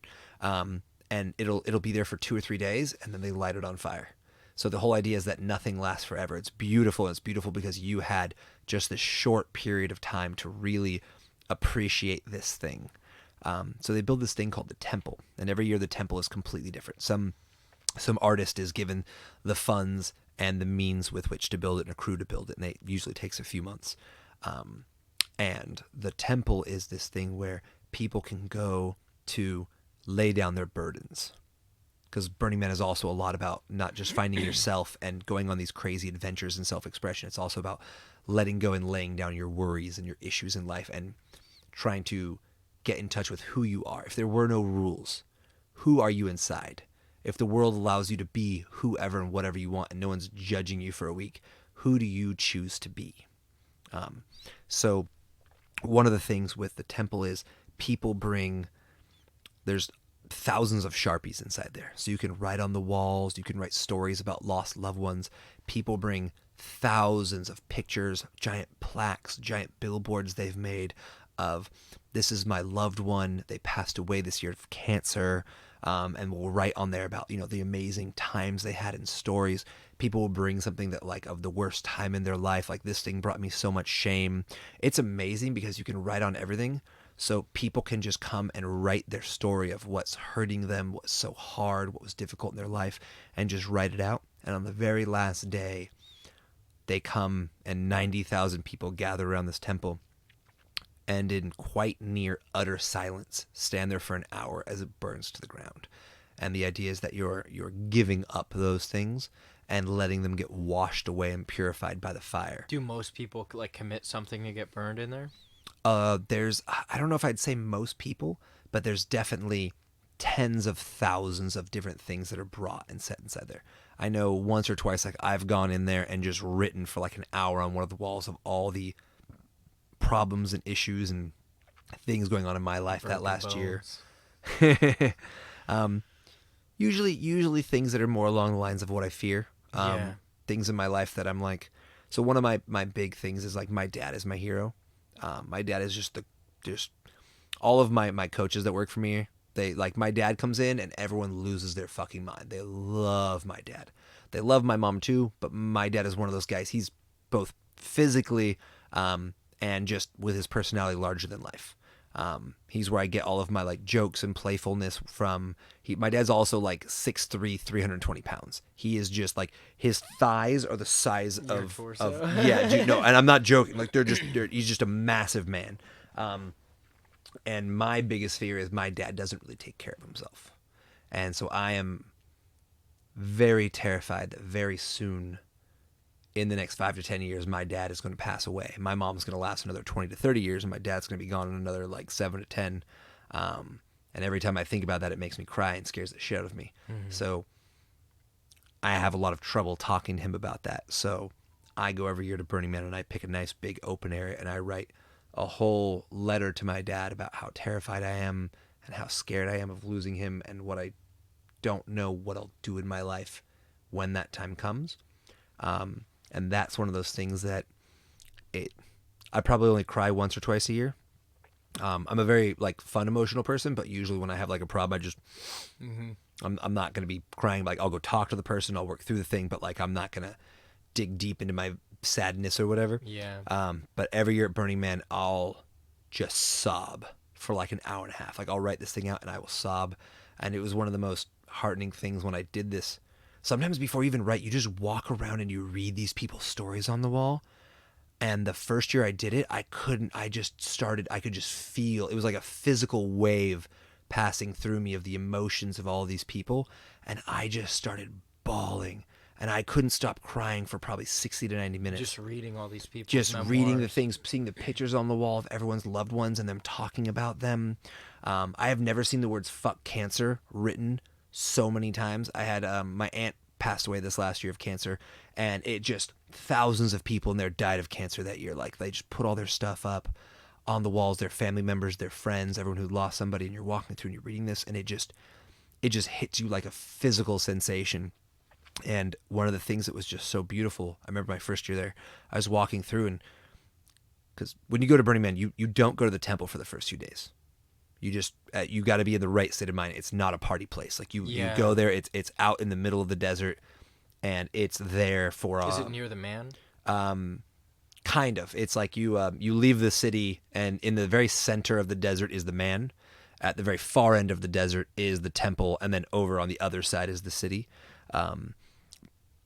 But man, when I was just bawling looking at all this stuff, and I had never felt a sensation. Like I'd never seen a thing like this, and it was such an unbelievable shock to my system.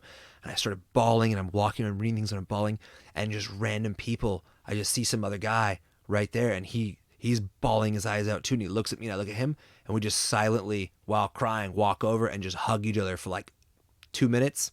Just looked at each other, gave each other another big hug, just patted each other, and just turned, walked away, and continued our life. And it was just, I remember that so vividly because it's just such an insane thing to just walk around and have all these other people feeling such a heightened and intense state of emotion. Yeah, that's super powerful, Justin. Yeah, but like I was saying, Burning Man is it's an adventure and it's crazy. And if you're looking to just go out and have sex with crazy people and do a lot of drugs, you can totally do that. If you're going to look to have like the most harmonious, spiritual, deep within yourself thing you've ever had, you can do that.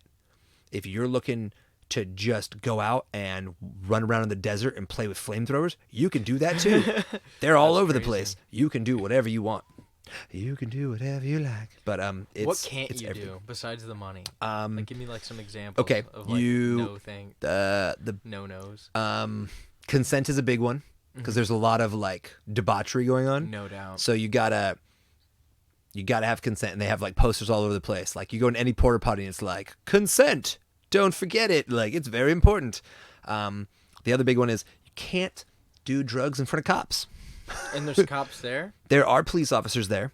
Not a lot of them, but there are some. And there are always like federal teams out there that will do raids on various camps because there are a lot of camps that will come and like sneakily just have all the drugs. Oh, and they will try to sell them. There's always people trying to like sell drugs and do stuff even though you're not supposed to bring money. 90,000 people. There's always a few. Also, you can't pee on it's federally protected land. So the whole thing is that it has to look just like it did before 90,000 people were there, which you can imagine is very tough. A buddy of mine, oh my God, a buddy of mine, he got 2 tickets in one night from cops, and their cops there are so rare. He got busted because he couldn't find the restrooms, which, I mean, they're just porta potties, and they are hard to find. I mean, when you find them, there's always 20 or 30 of them clumped up. But like, man, you're wandering 8 square miles of desert. Can you just bring a bottle to pee in? You can. That's a move. But my buddy, one of my coaches, because he goes with me every year. He got out there, and he was just like, I can't hold it anymore, and he peed on the what's called the playa, which is like the ground, and cops found him. And he got a several $100 fat ticket from the federal officers. That's crazy. And then there's all kinds of people. It's like you got to be careful. But you can be naked. Oh yeah, totally. You can be banging like. Oh yeah, dude. Out there. There was a whole thing where I remember one time. I remember seeing a video of it online. It's just in the middle of the street. There's some dude standing there naked. And there's some chick going down on him. And officer rolls up and just points at her, and he's like, "You good?" And she looks over like mid blowjob. She's like, "Yeah." And he's like, "Cool, have fun," and just continues on. That's crazy. The cops there for the most part are really chill, as long as you don't cause like a big problem, as long as you're not out of your fucking mind causing problems. So like your foam sword stuff's cool, but if someone was like, "Here's a real katana, like let's go to like serious battle, like let's wage war." You might be able to in various camps get away with shit like that. Get out of here! That's crazy. That seems scary. Like but if you're causing like serious harm to people, that's where a line could be drawn.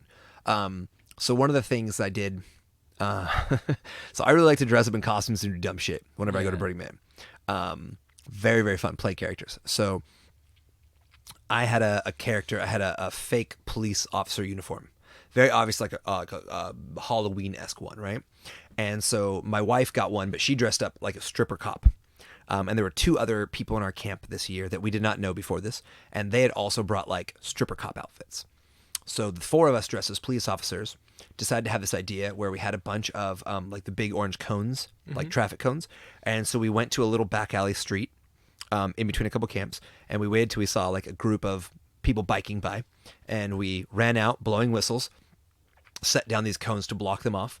And we started yelling about how we were a random field sobriety checkpoint test. Oh man! And that we'd have to pull them off their bikes, and we'd have to check them to make sure, for their field sobriety. So we'd pull them off their bikes. We'd make them stand on one foot, touch their nose, do a bunch of stuff. Alphabet backwards. And so great, because we'd always be like, okay, well, we did your field sobriety test, and we have found that you have failed. You are too sober. So get down on your knees, tilt your head back, stick out your tongue, close your eyes, and swallow it. Officer, it was, my thing said, Officer Oliver, close off. What Officer Oliver close off gives you, and then we'd pour rum and stuff like down their throats. That's awesome. Kick it back on their bike, send it on the way. But one of the guys in our camp had this great idea. He's like, hey, I got this big old thing of Mike and eggs. Let's put them in a Ziploc baggie, and let's pat the people down. Oh, and man. when we pat them down, we'll pretend to fight drugs. Well, there was this one couple. We pull them over, right? And it was great too because we brought bicycles, and my wife bought these cool little light up lights that go on top, so they make the siren noise. Yeah. And they've got a red and a blue light, so we put them on our bikes. So we were like little bike cops, and we had our little sirens going and stuff. That's funny. And so we pull over this couple. Pull over. We're like, get off your bike. We're like on our bicycles, dressed as stripper cops. We're like, get off your bike.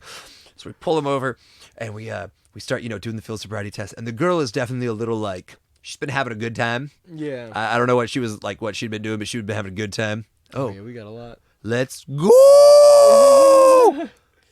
Oh my god!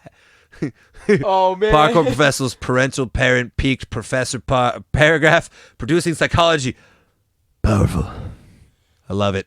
I love it. Avocado atrocity. You're fantastic. He's a big fan of alliteration, as you can see. I'm getting that. Yeah, baby. Party. Popping porn. What? Oh god. So we start patting this girl down, and we're patting her down, and my wife pulls out the thing she reaches in her own back pocket, right, and she pulls out this baggie of Mike and eggs, and she's like, what the fuck are these? So we do this with people all the time, right? And people are like, oh god, officer, I don't know. Like, it's obviously candy, right? Yeah. We're like, what are these? And this girl who's definitely a little out of it, she stops, she looks, she's like, those are my boyfriends. And she turns sprints away. Like, oh my god. And her boyfriend has to like run after her together and be like, they're not real police officers. One of them is wearing a pink tutu. But I was just like, oh man, that relationship's gonna need some work. He's like, Oh, you fucking threw me under the bus. Yo, for real. You better blow me, bitch. Oh my god. But it was fantastic because we went out into the open desert area where there's a lot more open desert and there's little groups of people and stuff. And so we would go on our bicycles, the four of us, and we would find a small group of people, and we would just we'd circle around them on our bikes, blowing our horn and like yelling, "This is the Playa Police! Pull down your pants, bend over, and put your hands on the ground," and just all kinds of dumb shit. I'm yelling from my megaphone. Yeah. So at one point we've done this. We're fucking with some people. We finish up. We get on our bikes. We start biking by, and it was one of the first times there I ever saw a police officer. So I look over. There's a cop car, like a legit cop car, sitting there with two cops inside. And so everyone else is a full-size cop car, not like a little one. No, it's like legit police officers. Yeah. And so I'm like, okay, we're driving, like we're biking probably 20 feet in front of them, and the other three people in my group obviously look like strippers. From far enough away, I could be confused to be wearing like a it's a costume, but it's like a police officer looking uniform, and I've got like the glasses, like the cop glasses and the cop hat and stuff. Yeah. And I'm like, oh god, I hope this isn't gonna be a problem. So I'm kind of biking by, and I like look over at the cops. And the cop's window, right? There's a cop right here. And window rolls down, and like very cop-looking cop with the mustache like, leans his head out, right? And I'm like, oh fuck! And I kind of look at him, and he's like, "Yo, fuck the police!" I swear to God, goes back inside, rolls his window back up. Actual police officer yelled at me and my team of stripper cops, "Fuck the police!" And then just rolled his window back up, and I was like, "This is." Is this real? Is this even the real world?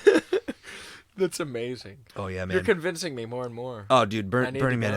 is so amazing, man. It's like I'm getting all the info everything. from you this year. Everything. Oh yeah, dude. I want to go. Yeah. If I'm Can you drive your bus there? Wow, Dude, it's pretty if far I can- away. It is, man. It'll make it, but fuck, it'll be expensive to get $8,000 in gasolene. Yes, exactly. Yeah, I did diesel, not Oh my gas. god, I know, right? What kind of engine do you have in this thing? It's a Detroit diesel. It's got an Allison trans, practically bulletproof. It used to be a Parks and Rec bus, Okay. and I think it has like under 50,000 miles. Actually. Shut It's a up. steal. My bus has 220,000 miles on when I got it. Yeah. It's some bullshit. I'm at the wrong one. How much did your bus cost you? Are we really gonna talk about this? I'm curious, but How you don't have much? to tell me. Let me ask you this: Okay. What kind of car do you drive? Depends on what day it is. Lamau. What's like your Lamau? daily? My daily is a 2012 Mazda Speed 3, Stage 3, 370 horsepower. Cool. But that's not my cool car. Yeah. Does it have a sweet lounge / study in it? got a back seat. Does it have Oh. Does it have like a heater in the back and like area to do yoga and stuff? It's got a roof rack. Sorry. Hey, I got a bus too. Okay, it's got. I'm just asking you questions. How much did you pay for that? $16,000. Well, this For free, this did you? no. Did you get this for free? Okay, I was gonna hate you so much. This here bus cost me $2,100. Oh, very nice. My bus cost me $32, and it's only half the size of this, and it had 220,000 miles on it. This is some bullshit. Yeah, but I've the got short a- I've got buses, the short buses are way in more high demand than this is. Yeah, because they're small enough that you can still like kind of utilize them, but they're big enough you can live in them. Yeah, I've taken mine. I did a 3-week road trip 2 summers ago through like 5 states, and it was awesome. no doubt. Do you have air brakes in that? Air brakes? Does it have air brakes or regular hydraulic brakes? I believe it has regular brakes, but I'm not Nice. I'm not familiar with Yeah, air brakes. because like that's like the hack, right? Like you don't need your CDL if it has hydraulic brakes. What's CDL? Commercial driver's license. Oh, okay. I know in California, at least when I was looking up, it's it's if you're under 20,000 pounds, you don't need a specialty driver's license, and that one's only like 9 or 10,000. Nice. So it worked very well. The only downside was I think I got on average like 13 miles to the gallon. Yeah, I get more like 13 gallons to the mile on this thing. Yeah, you can imagine with it. It's a big boy, big boy's neighborhood. It's probably like 5 or 6 or maybe up to 8 if it's a really good, nice downhill. Yeah, I was gonna say downhill, tailwind, Yeah. whole thing. All the advantages. Listening to this background parkour sounds and talks like Deadpool. It's uncanny. Love the stories. Seriously. Yeah, Nice. I think you have the best stories of anyone I've had on. Like Burning Man's like that's like cheating. Oh, it is, dude. Burning Man's just so they're like, okay, we're gonna go on a vacation and we're gonna go to another country and they're gonna have a whole new culture. Then imagine you're like, we're gonna go to a whole nother world. They're gonna have a whole new culture. Burning Man's like, bitch, you want to go to another galaxy? It's just. Yeah. Yeah. I felt like the first year after I came back, I felt like my brain was broken for like a month and a half. Like I just couldn't understand the world we lived in now, like the world I lived in my whole life. I was like, but that exists. I was there with like 90,000 other people. It's like that exists. Why are we here? Your reality's been fractured. Yeah, because everyone there is so not like people just run up. So like, okay, I'm in my metallic pink Speedo. I don't know why. I love this metallic pink Speedo I've had since college. You got some nice gams. Oh baby. So I'm biking down, right?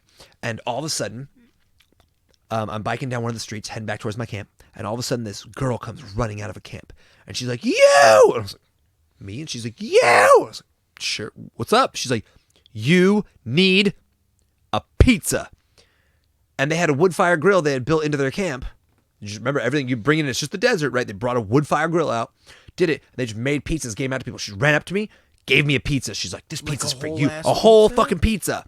And she's like, "You need this pizza." And then just ran off. And I was like, "I have a pizza." I went back to my camp. I was God. I showed up with a pizza in the middle of the desert. I was a god.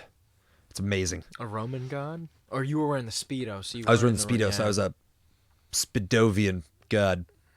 I'll drink to that. Yeah. Oh, wait. We don't have any more. No, Damn. unless you got another bottle of wine. Next time. Just a tease is what that one was. It was just a tease. It was good. Oh, man. I can't think of a better person to have tapered off the last half of that bottle with. It's pretty good. Made me feel special. See if I can do something cool with it. Oh wait, I should probably move that. Yeah, the giant... wine. I was gonna say like, man, I'm gonna let this happen, but let's go.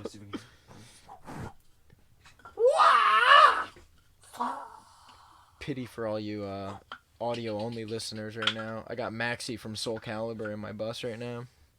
Hey. Now Justin's back. Oh, hello. Well, actually, it's really fun. So these ones are the chain in the center isn't quite long enough. But one of the things I do is I do a lot of fire stuff. So I spin 2 nunchucks where the ends are on fire as one of my things I do. Dope. And then if it's a really cool show, I hold fire fuel in my mouth to the end, and I finish. Oh, that's crazy. What is it? It's like, is it something that I've seen it where they'll actually put gasoline in their mouth, and that shit scares the shit out of me. No. 'Cause that's No, you super don't. caustic, like bad to have Oh, touching really your body. even the good fuel is still fairly cancerous, so you want it out as quick as you can. You can't let it, like, if it gets on your skin, you got to wash it off within 30 minutes or you'll start to get a rash. Wow. You got to wash out your mouth as soon as you're done. So what you would use is what's called paraffin lamp seed oil. And it's basically what they'd put in, like, it's kind of like what you'd see in those tiki torches. But Yes. it can't be tiki torch fuel, because tiki torch fuel, although it's very much the same, they put a little scented thing in to, like, keep bugs and stuff away. Yeah, and that's just so super bad for you. Yeah. But the very, like, original basic kind for lamp oil, yeah, the really cool thing about it and what it do there, boo boo. What it does differently than, say, people that use gasoline, which, oh my God, I've heard of people doing that, but I've never seen it. But I've seen people that do, alcohol, and that's just terrifying. Like 'cause Everclear? Yeah, you ever see when people, like, they're like, oh, I'm gonna take this burning shot, and then they do it, and, and then it, like, gets on their face. Oh, dude, I've like, seen all over Instagram. Hilarious, scary, all of the things. Yeah. So the really cool thing with lamp seed oil, with the paraffin, is that it only lights on fire when it's atomized. So when you go, like, and you, like, you know how you would spray water? Yeah, exactly. When it goes out into a mist, the mist can be lit on fire. But the liquid itself, like as sitting liquid or like a drip coming down your face, can't light on fire. So so you can't, like, accidentally have it drip down your face and light you on fire. It's only when it goes out as a big giant mist. So it keeps it much, much safer. So how long you keep that in your mouth usually? You're aiming to during your usually exhibition? only like 10-15 seconds, because what I'll do is I'll have, like, a big bottle and I'll take a thing and I'll you just got to be careful. I've burnt off my eyebrows and my eyelashes twice. When you fuck up, it's no good. No doubt. But the thing you have to be really careful of is if you fuck up and you breathe in near the end of because you're going, if you breathe in, then you can pull the flame or the heat back in with you, and it won't just, like, go in your mouth. It's going to go and fall all the way down. Yeah. And I met a guy, probably like 10 years ago, before I even breathed fire, who did it, and he breathed back in accidentally, because you're supposed to, like, and then turn your face away, count to, like, 1, 2, and then you can breathe. Not this guy. Now, he fucked up, and he got 2nd and 3rd degree burns down through his esophagus and into the top of his lungs. Couldn't eat for something like the better part of a month. Could only have, like, eventually water, and they had to, like, do, like, the intravenous thing where they're, like, feeding you. That's awful. Oh, yeah. He said he lost, like, 20, 30 pounds, something like that. I don't know. It was a long time ago. I don't remember the exact specifics, but I just remember being like, that was a bad idea. Don't do that, sir. There you go. Just adjust this bad boy right here. Oh my God. You're such a bad boy. Stop it. Stop it. Oh. Hello. I think he likes me. Yeah, sometimes this thing's weird. It's like getting loose. It's weird. Loosey goosey. Should be alright. Sounds like my favorite kind of lady. I'll drink to that. Hey. Or I would otherwise. Oh my God, I laughed so hard earlier today. we're something about choking, and then I met your girlfriend. You're like, I'm gonna choke you later. It's a jujitsu joke. I swear. I'm Oh, not, that's what it was. It's That's not what it was. domestic violence, please. With my wife, it would be. She's tiny, but she's very strong. Nick needs to go. Yes. So I was in a metal band called Scarlet Moon for some time. Okay. And the lead I left the band some time ago. The lead guitarist of the band is taking on a new persona these days. He calls himself Nick the Speedo guy. He would like Burning Man, I think. He was he did this gimmicky thing where it was like freezing. It was this winter where he was like in my hometown, where he had a guitar and the Speedo, and he's just playing the cars that were going by. And it was crazy because, like, I'd see people post, like, Snapchat stuff, or not Snapchat, but, like, Instagram, like, stories. I'm like, I know that guy! Like, 4 people. I'm like, I know who that is. It's insane. Man. I've learned you got to be careful with the Speedos, though. Yeah. Mistakes can happen. My first year at Burning Man, I wore my Speedo. I'd had it since I was, like, a college high diver. So the girls on my team bought me this metallic pink Speedo. So I'm just like, Oh man, so this thing's aged. yes. Oh, this thing at this point is 12 years old. Oh my god. It's like a light pink Speedo now. Used to be metallic, bright pink. Now it's a little less metallic. But I wore it my first year at Burning Man, and one of the first places I went to was this daytime club, and they had a bunch of stripper poles up, like built onto a platform in this big open area, and they have like all those bars around the outside and stuff. So I get there with a bunch of friends, and I'm like, this is so cool. This was like, I just dipped my toes in. It was my first day there. I'd been there for like an hour. It was the daytime, so daytime is way more chill than nighttime. Nighttime is where she gets nuts. So I see this thing, and I'm like, oh man, I gotta do like some human flags and like some cool shit on this stripper pole. So I get up.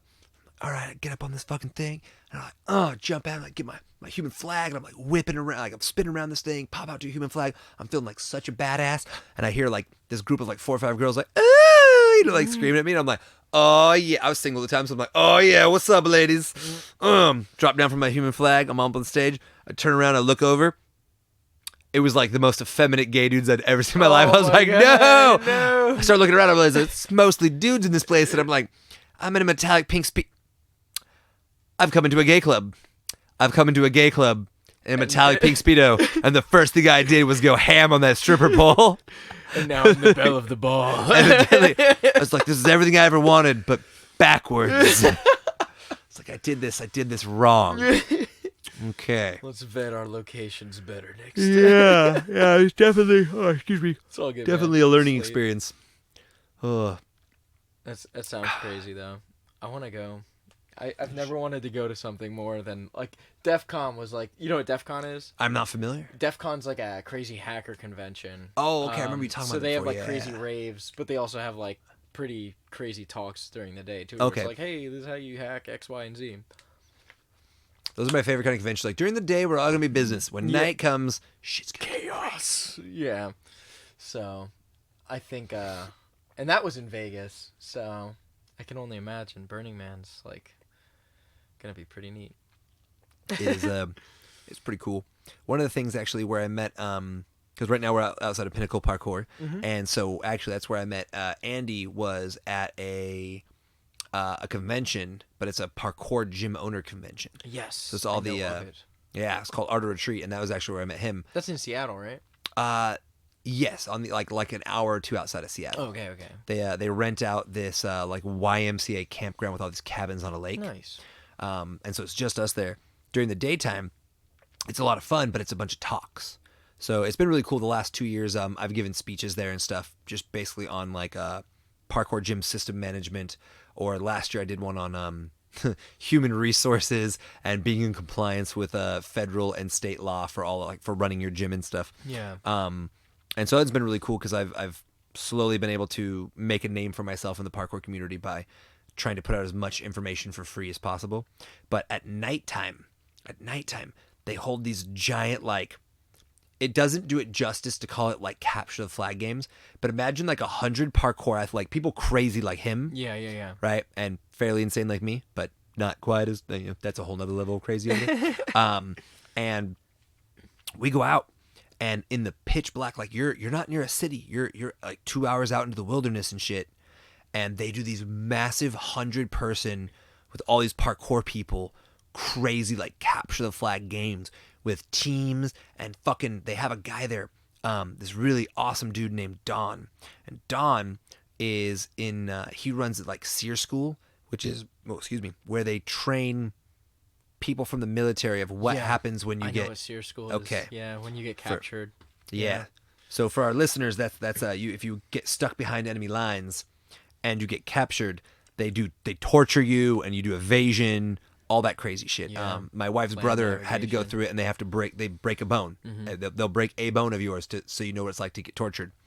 And so he would go out in a ghillie suit, which are those crazy suits where like you can't, so they look like moss, right? And they just disappear into the wilderness. And this dude would go out in the middle of these capture the flag games, and he'd be this crazy demon monster, and you'd be fucking going through the desert, and you'd be like, all right, I'm super sneaky, I do parkour, I'm a fucking ninja. And all of a sudden, Don's like this 6'3" dude, and he just comes out of the fucking darkness and just grabs you, and you're with like 4 people, and all of a sudden a monster made of like tree twigs and moss just snags somebody and just drags them screaming into the darkness. Ah! Oh, dude.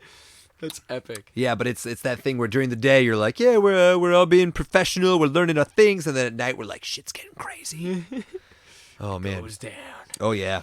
That's epic. How do you get involved in that? I got involved in that because one of the coaches that worked for me, he knew about it. And evidently there was an opening like 3 years ago. It was 3 years ago, 4 years ago, something like that. It was in New York. And he knew about it. So he kind of told me about it. And I was like, wait, there's a thing where like 100 people that run parkour gyms and programs and stuff get together and like talk about what they do and how they do it. I was like, that sounds fucking awesome. So I went, I had a great time. And then I realized that there were definite leaders that people deferred to there who ran bigger programs or were more well known. Yeah. And it was very interesting. And I hope I don't sound like an egotistical asshole, but as I walked around, although there were definitely people that knew what they were doing, the more I talked to everybody there, I realized because I don't do a lot of social media, because at that point, like the 5 years before, I had just like hunkered down in my little spot in Orange County, and focused on my gym, especially because I'm surrounded by all three of the Tempest freerunning gyms. Yeah. And Tempest is the biggest organization for parkour, pretty much like definitely in the United States, possibly in the world. Yeah, they're super well known for sure. Yeah, and they have an Everyone knows insane who amount they of are. money and connections and pull and stuff. And my little gym is surrounded by all three of them. So I'm just like, no, if I want my thing to survive when I'm surrounded by all three Tempest gyms, the only way to do that is to make sure I have the best fucking program, the best coaches, the best culture, the best system.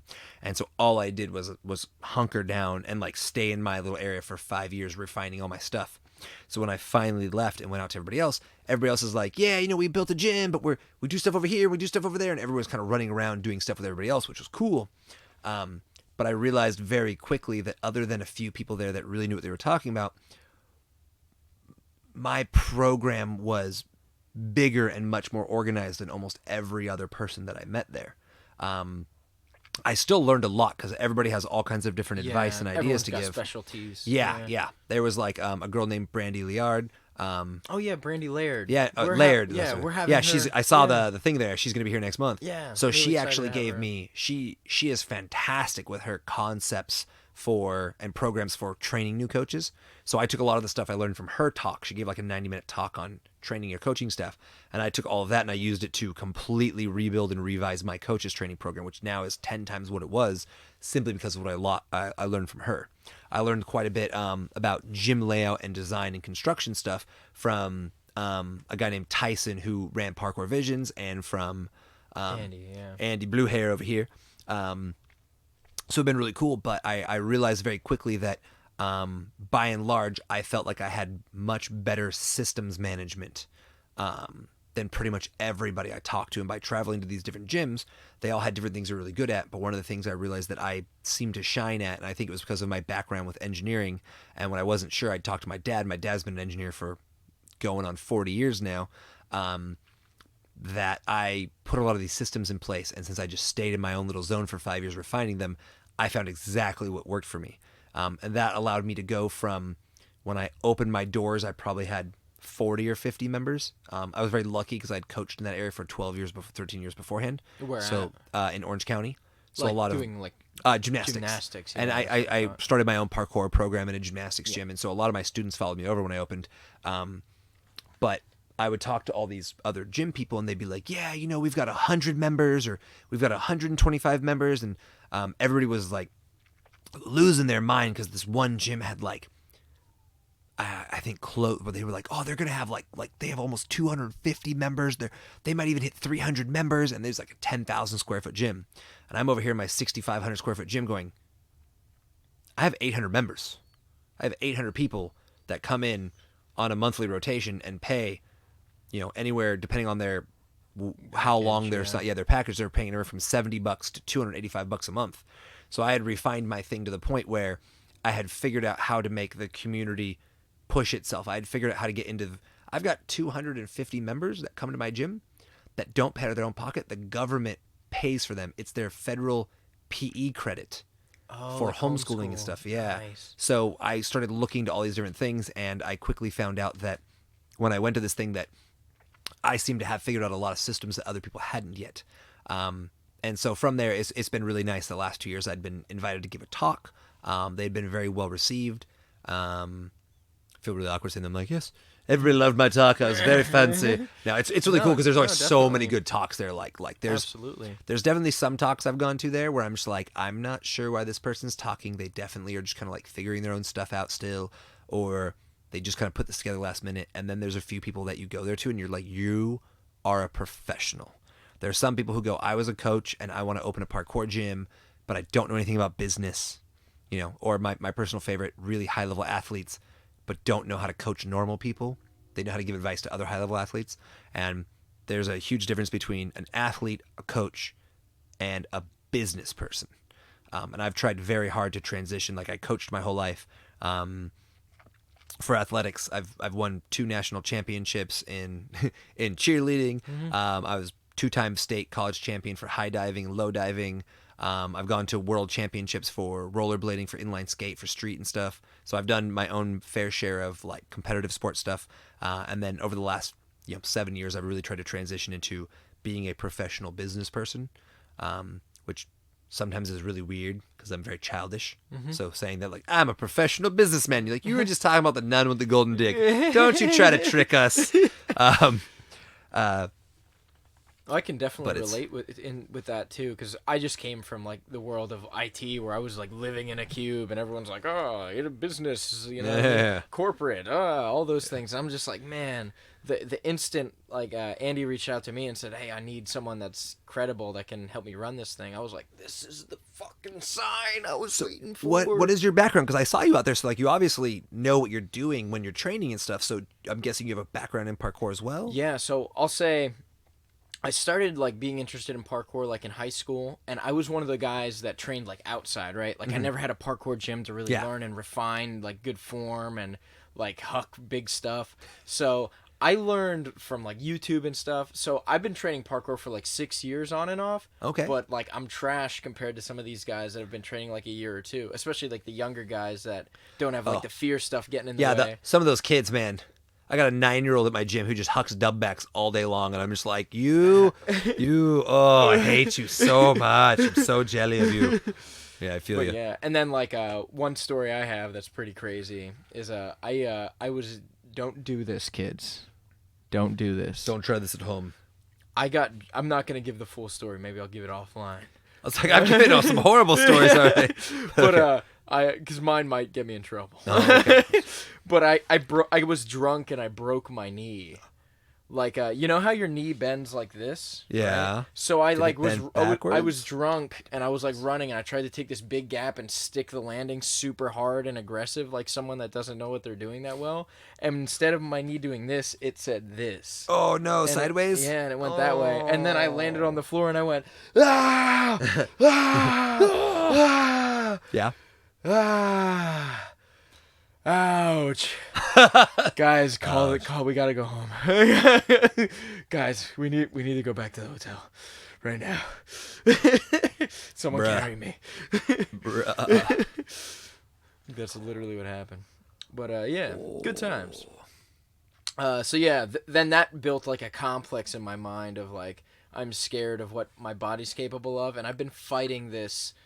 Like Andy will tell you, like I look like a gorilla when I do it, but like a stiff gorilla, because like I'm scared of what my power can do. Because like you ever see a guy that's like gonna throw something on the bar and he just like he's gonna do a lache, but he's staying tight to it, trying to slow it down. He's like, I don't need all this. I need to control. Too much. I need to protect my muscles with my muscles. You know, my muscles with my muscles.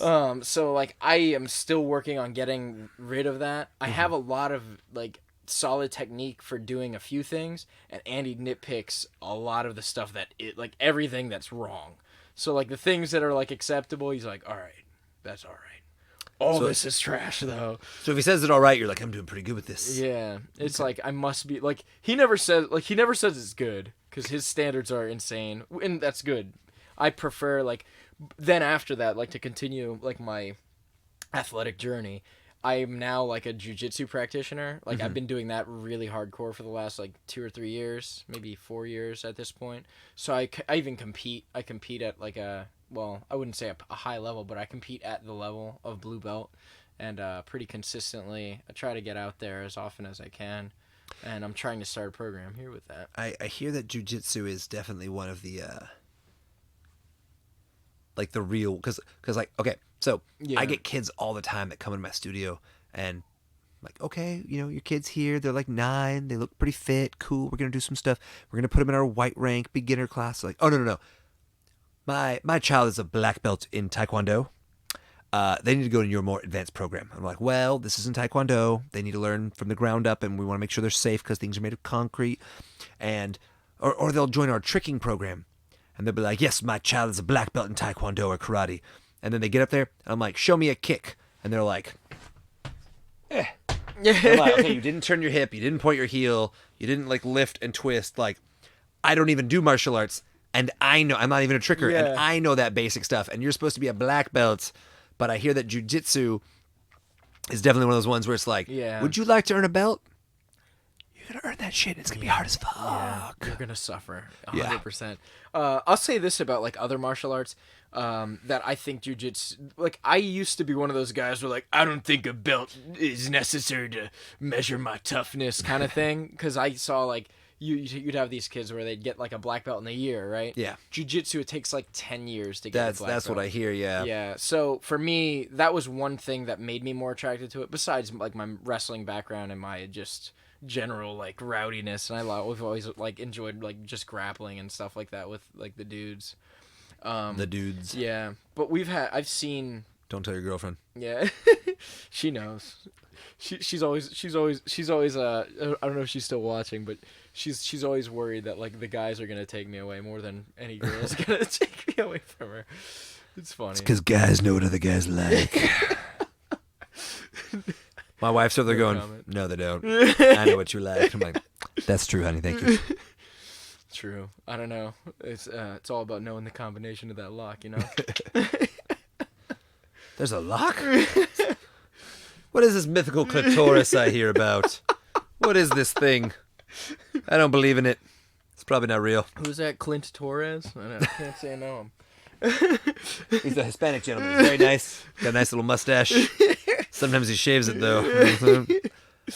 I heard he likes having a mohawk sometimes. Oh, baby. And standing at attention. With jiu-jitsu, how do you find... Because I've heard for some people, like, if you... like lots of back or hip problems because of doing jiu-jitsu? Yeah, so it's definitely something. I think the worst injury I've ever heard of, I will say this one, because this is one I heard recently that like blew my mind and like kind of like had me like scared, like kind of like you're talking about your double crazy ankle injury, scared the crap out of me. So someone got put into I believe it was the story was told to me. And it was just a couple of guys rolling, and that's a common thing. At the end of like class, you usually do like an open mat where you roll and just you spar with each other. You try to choke each other out, break each other's arms, this, that, and the other thing, right? It's a good time. Come here, friend. Let me break your arm. Yeah, exactly. Well, you know, got to tap. You know what I mean? But the one guy was put into a triangle choke, and I guess he either, I believe, for the sake of argument, he tapped. And when they got up and like reset, like half of his body wasn't working. He had a stroke. Like he didn't get choked out like his brain, like, you know what I mean? Like when you get choked out, the blood stops going to your brain. Right. So it goes to sleep, kind of like when you black out from drinking. The body soldiers on kind of thing. No. But yeah, like I guess like the lack of blood coming back, or maybe like it rushing back in and caused a thing to happen, but he had a stroke. That was the scariest injury I've ever fucking heard of. No, thank you. Yeah. That said, longevity and just injuries in jiu-jitsu, the biggest things you'll hear about is like neck and back injuries, because you're constantly having dudes trying to wrench your neck and pull your head down and fold you into stuff, you know what I mean? So it's like any other, like, parkour is even a great example. You should supplement like throwing yourself and hitting your, you know, eating landing super hard. You should do squats and make sure you're taking care of your knees and stuff, you know what I mean?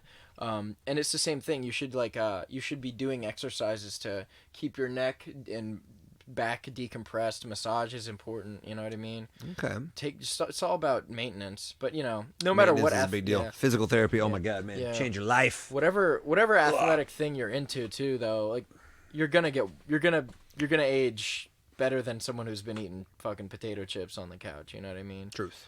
Love potato chips. Same, but that's why I train hard.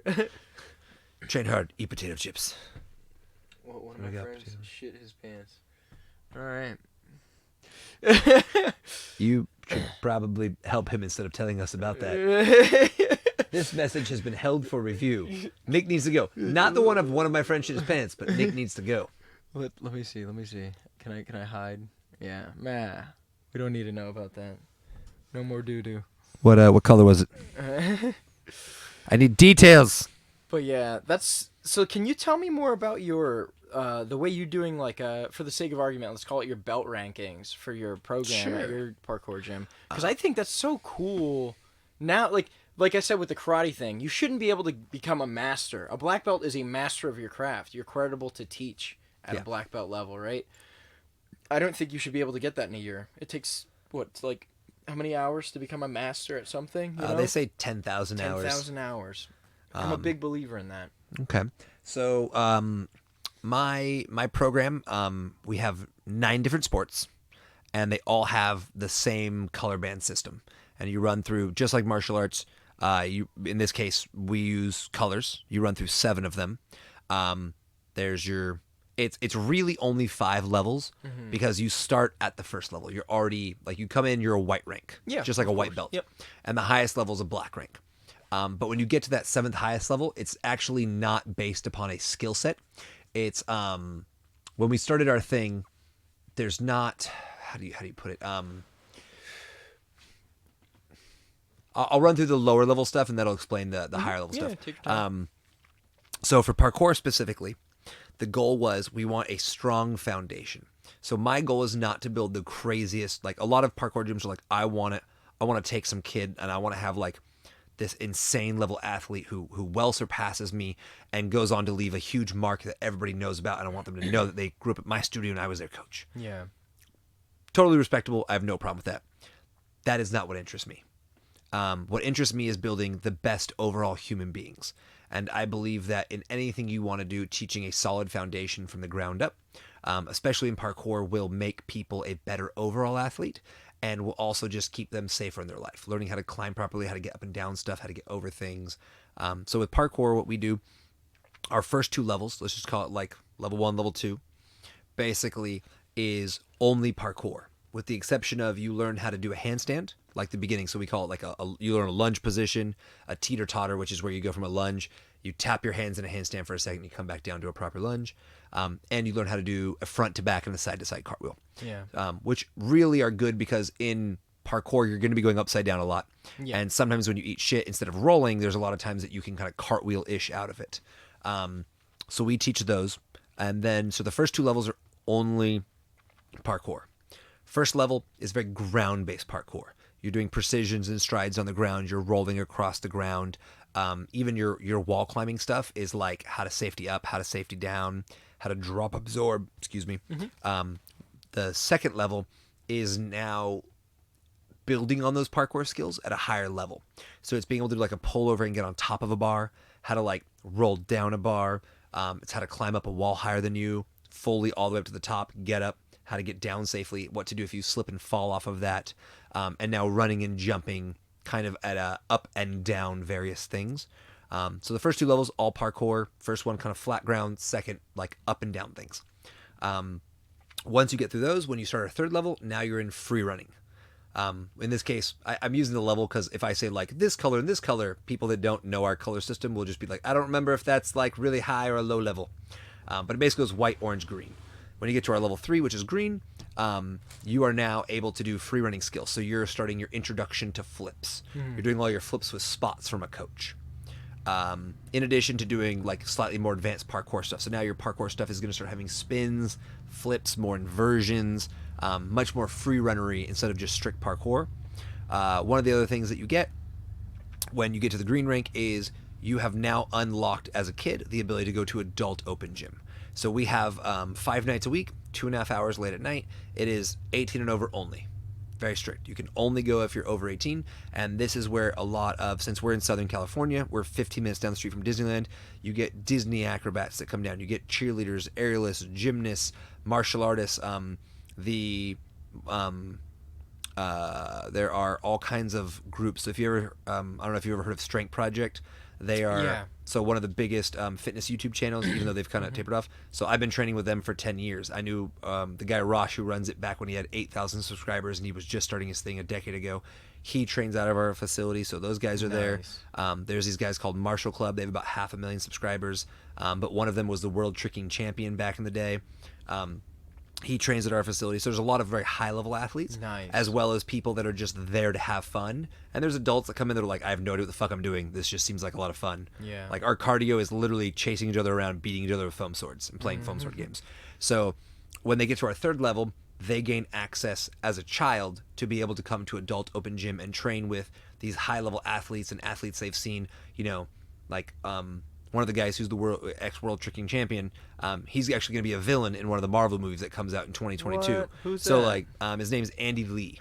Runs a group called Martial Club, him and his brother and their friend Daniel Ma, and they're just insane trickers. This dude, I've watched this dude do swing through, dub cork, land in the splits with his arms out to the sides on concrete. Just freak of nature. Very, very talented group. So these kids get very excited. They can now go train with their coaches when their coaches aren't just running a class. Their coaches are actually training on their own. There's these high-level athletes and all these other people doing stuff. And Adult Open Gym is super dope because there's all kinds of weird stuff going on. There's a girl that used to come in. She would do aerial silks while playing violin. There was Lindsey Sterling shit. if that's a person that does that, then yeah. But like, you don't there's know Lindsey Sterling? No, I have the no dubstep idea. violin thing. Oh, You have to have maybe. seen something I don't on know. YouTube. She was I'll have to huge look on it up. YouTube. I think she won like America's Got Talent. I think I remember a girl doing some crazy. They were like, "You'll never make it. You're not good enough," and then she's like, "Fuck you. I made it. I'm good enough." Yeah. But yeah, so they'll go through that. The next two levels after this, level like 4 or 5 or whatever, are all about pretty much. So the third level, you start introduction to flips. You're doing flips with a coach spotting you. The next one, you've got all your basic flips by yourself. You got your front flip, your back flip, your side flip, all that kind of stuff by yourself. And then the next 2 levels are your high level skills. So you're starting to do full twists. You're starting to do corks. You're starting to do all kinds of crazy flyaway moves, wall flips. Your devil drop, your angel drop, Buddha drop. Assuming you guys have the same names out here. Yeah, they might be a little different. I recognize most of them, and I at least have heard of them. I can't do 90% of the things you mentioned, though. Our second to last level, so it would be your level 6, which is called our red rank. And red rank is your last skill-based rank that you'll be moving up to. And this one has all the hardest moves, so it's actually a choose-your-own-adventure. On all the other ones, you have to get a certain amount. So if there's like our program's broken into 4 sections: floor, which is floor moves, vaulting, walls, and bars. And so in each of those sections, you have to get a certain number of moves. Usually it's like you got to completely do all the moves in 2 sections and then get all but 1 move in another of the 2 sections. And that allows you to move on to the next level. And each level opens up new classes. So if you're a white rank, you're always in the white rank classes.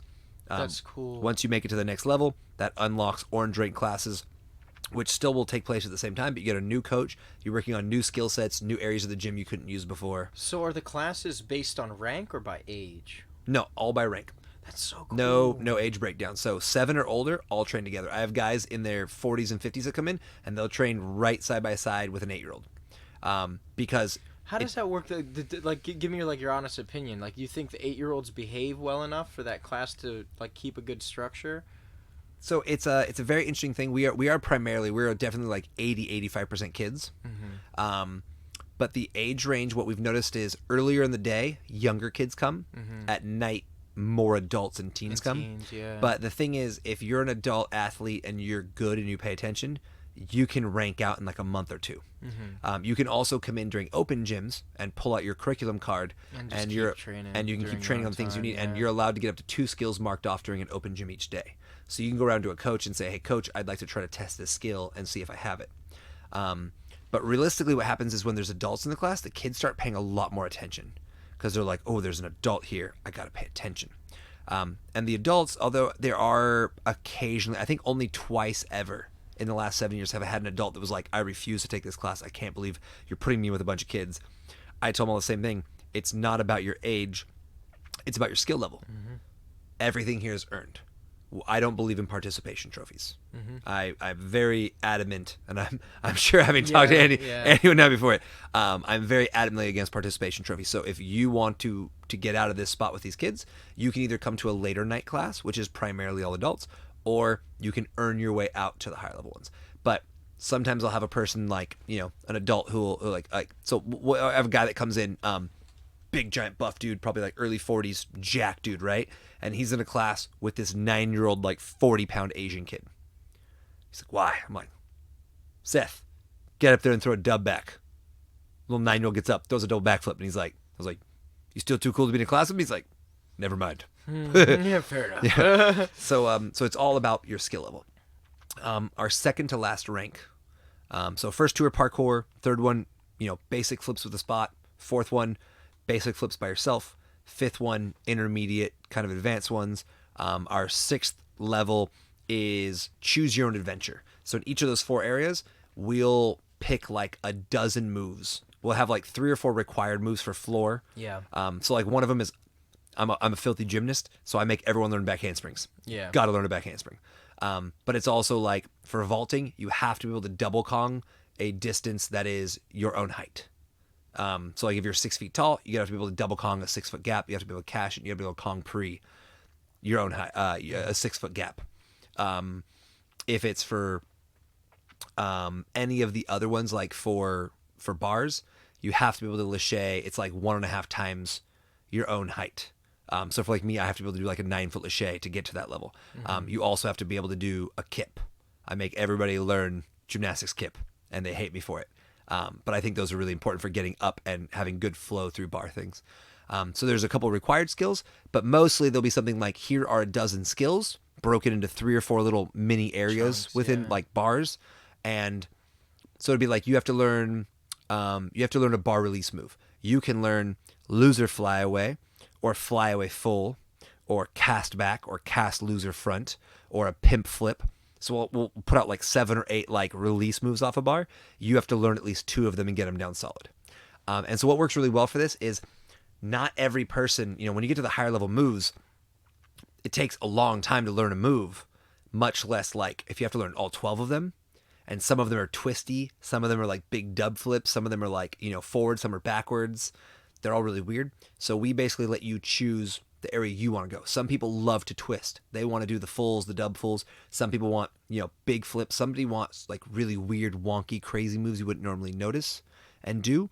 So we give them the option where like, in order to complete this rank, you have to go through these like 4 sections where we have like a dozen moves and learn 2 of them in each section.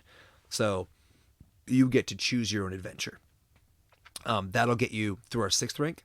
To get our last and final one, so that's black rank right here. Nice. So I have 3 of these because for 3 of our different things that we teach. Nice. So I have one for wall tramp because I used to do that for Cirque shows, so I was able to bust that one out pretty easy because I'd already learned all the skills when we built the curriculum. Yeah. Tumbling, again, pretty easy one for me. I'd already done gymnastics my entire life. I knew all the tumblings. Like the hardest one on there is like round off back handspring back full. I'm not trying to create the hardest, most insane moves. I'm trying to get somebody, in order to get black rank, you have to have all those skills from your 6th rank, but you have to use them in a professional setting. You have to get an actual professional paid job in the industry utilizing your skills. Could being a coach No, that wouldn't count. That? No.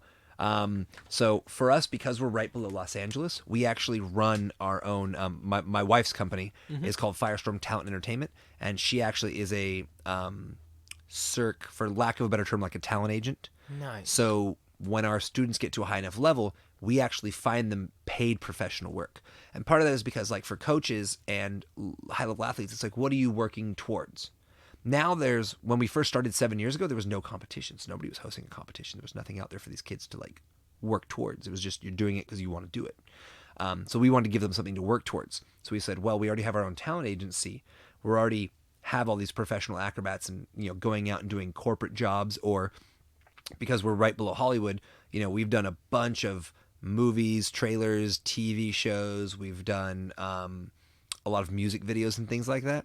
My wife's been in a crap ton of them.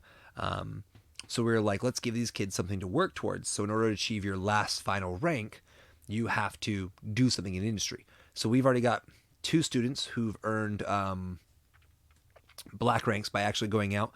One of them did a professional. He's a black rank in trampoline. He did an actual paid professional gig in front of hundreds of people, where these people paid like something like $7,000 or $8,000 to go out to rent a trampoline, bring it out there, build a tramp wall, and put on this crazy show for this big dinner gala. Another one of our kids was in a breakdance music video Cool. as a breakdancer. He's like 17, and so the idea is that you have to go out and actually use your skills and show that there is a real world worth towards your skills.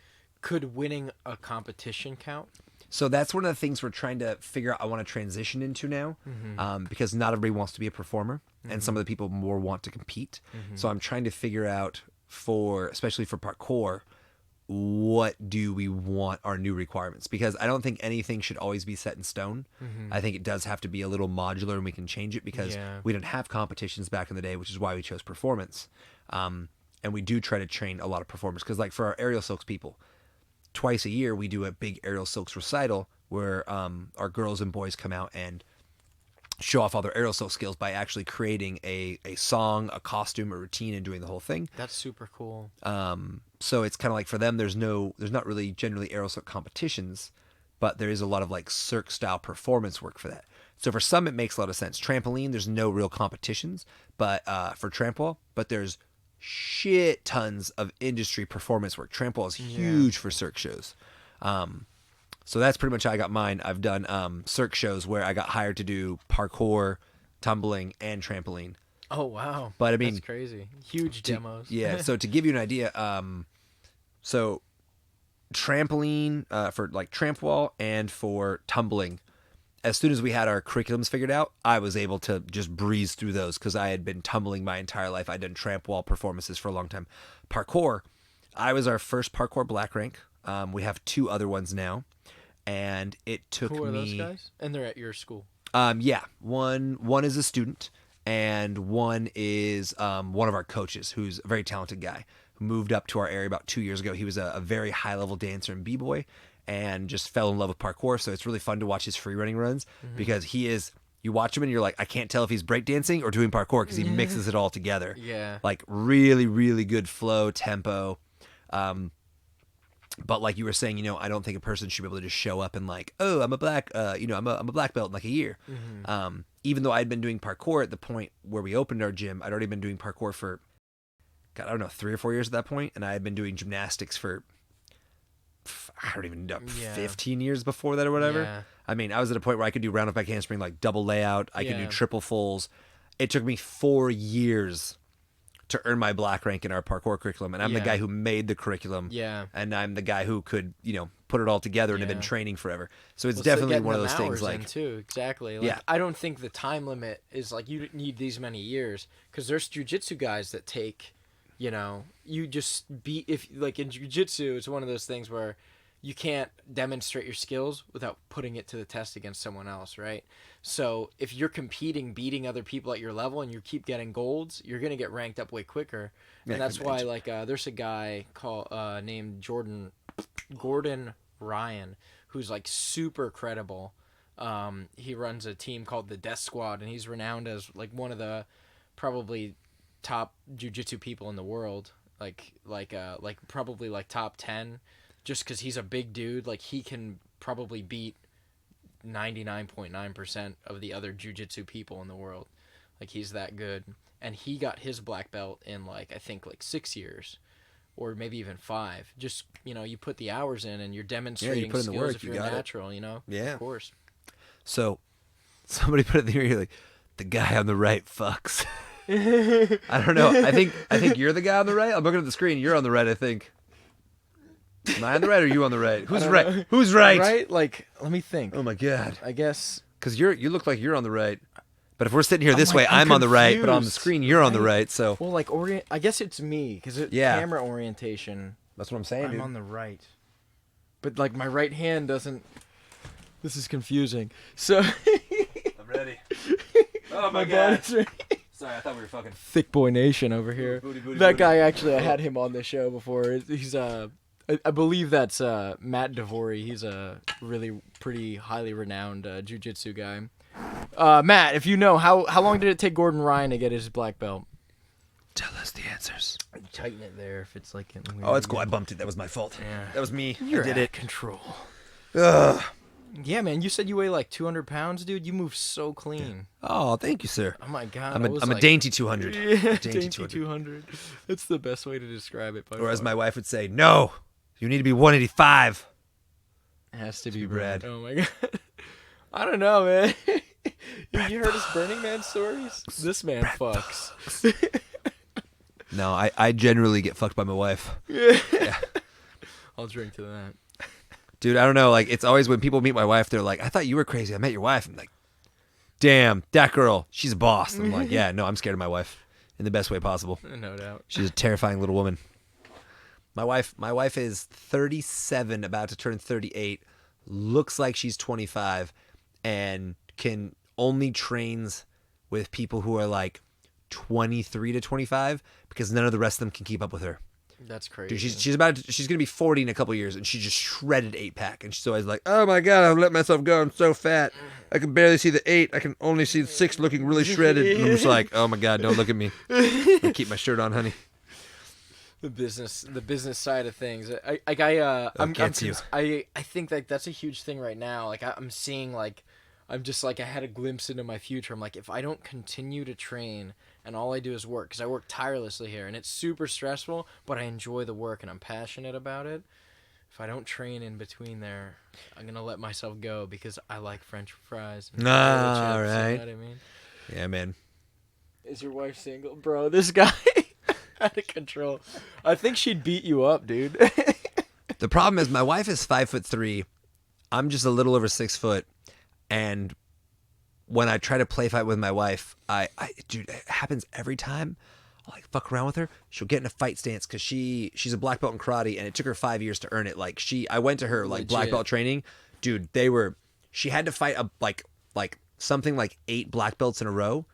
She's a 100-pound woman, and she's fighting all these like 160, 180-pound dudes. And I watched her roundhouse this dude in the face and knock him like flat on his fucking back. It was great. The problem is I always forget that because she's so tiny and cute. I'm like, yeah, and I try to fuck with her, and then she comes up. I'm like, what are you gonna do down there? And I always forget how flexible she is, and she just kicks me up the side of the head. I'm like, her head's here. I'll put something on my head and she'll kick it off. That's crazy. I always forget. She's so strong. Scary. That's hot. So hot. I like my women flexible. That's cool.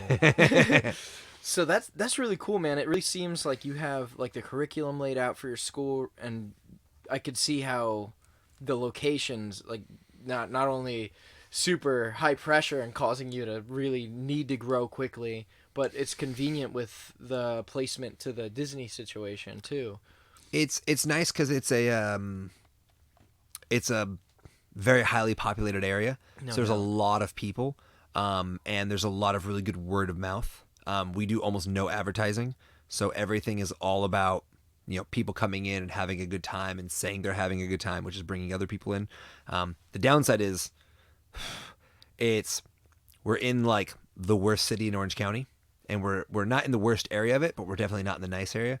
But man, like we get cars broken into on a monthly basis. There's crazy.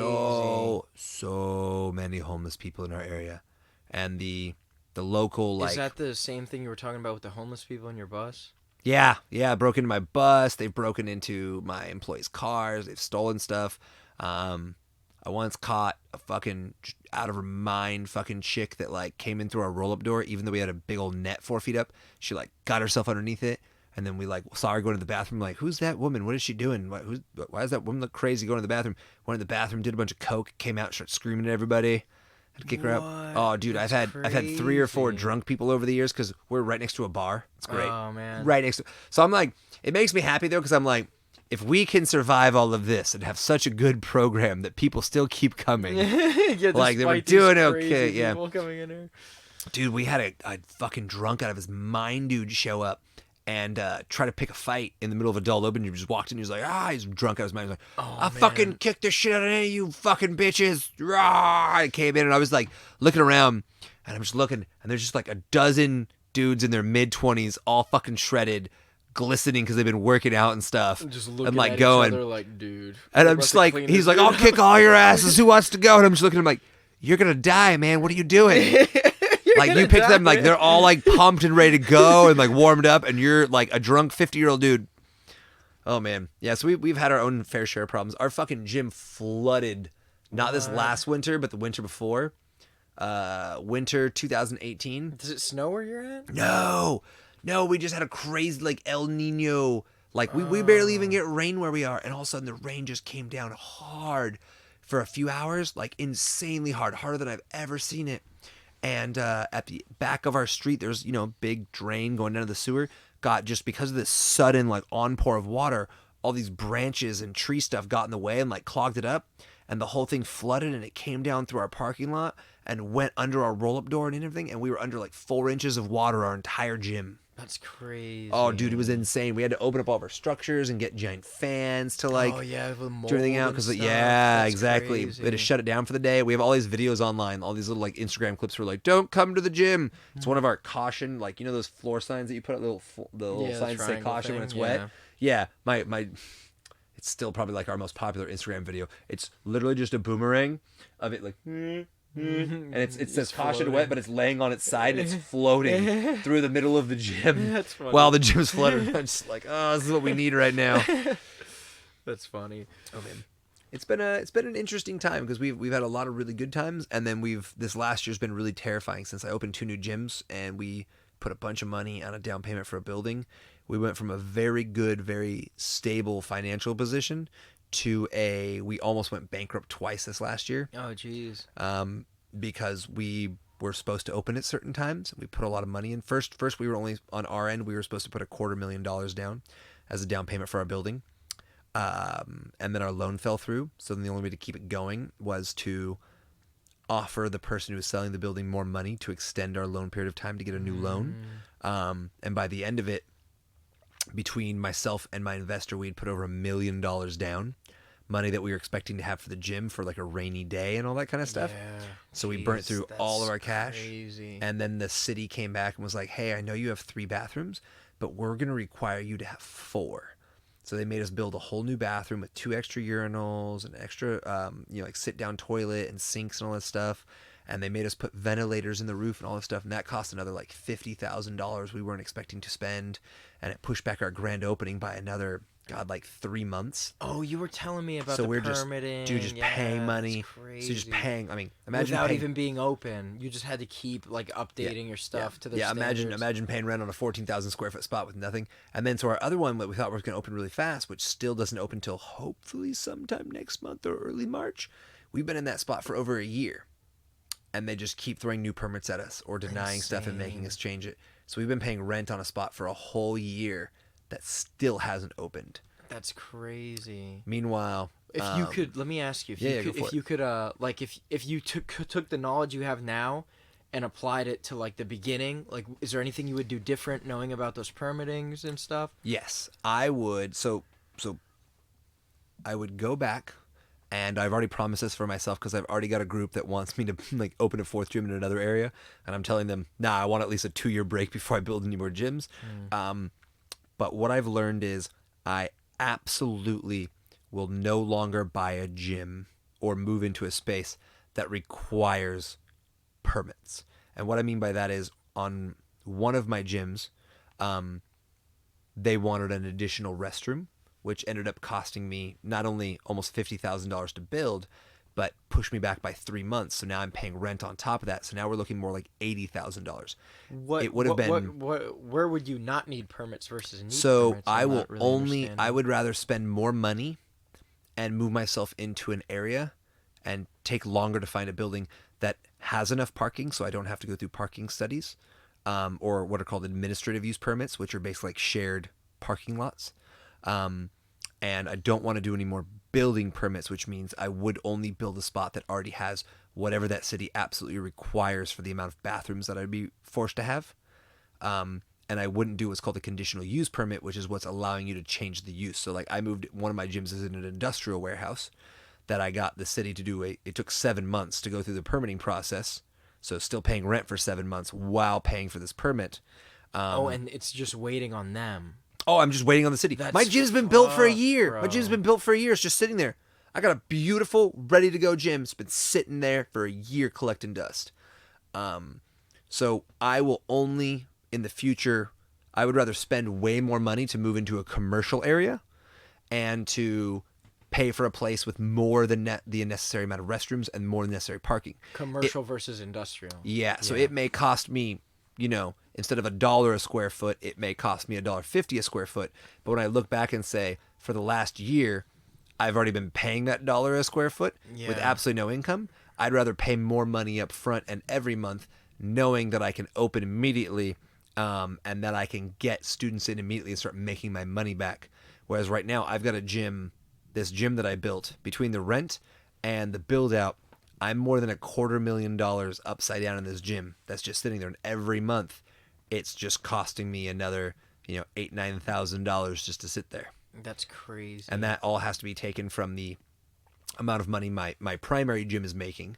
So I have to take the profit that I could use to give raises to my people, that I could use to improve things. Like my management team makes a pretty good salary. They do for all being young, early 20s guys, they make a good amount of money for it. I pay all of them a little bit more than I pay myself on salary. I do have other sources of income, so I don't need to pay myself as much, but I make sure that they all get well paid. But I'd love to be able to take my core coaches and I'll give them a couple of dollars an hour more. But until this third gym can stop eating money and can start paying for itself, I'm wasting this money on rent waiting for this city who just does not seem to care at all.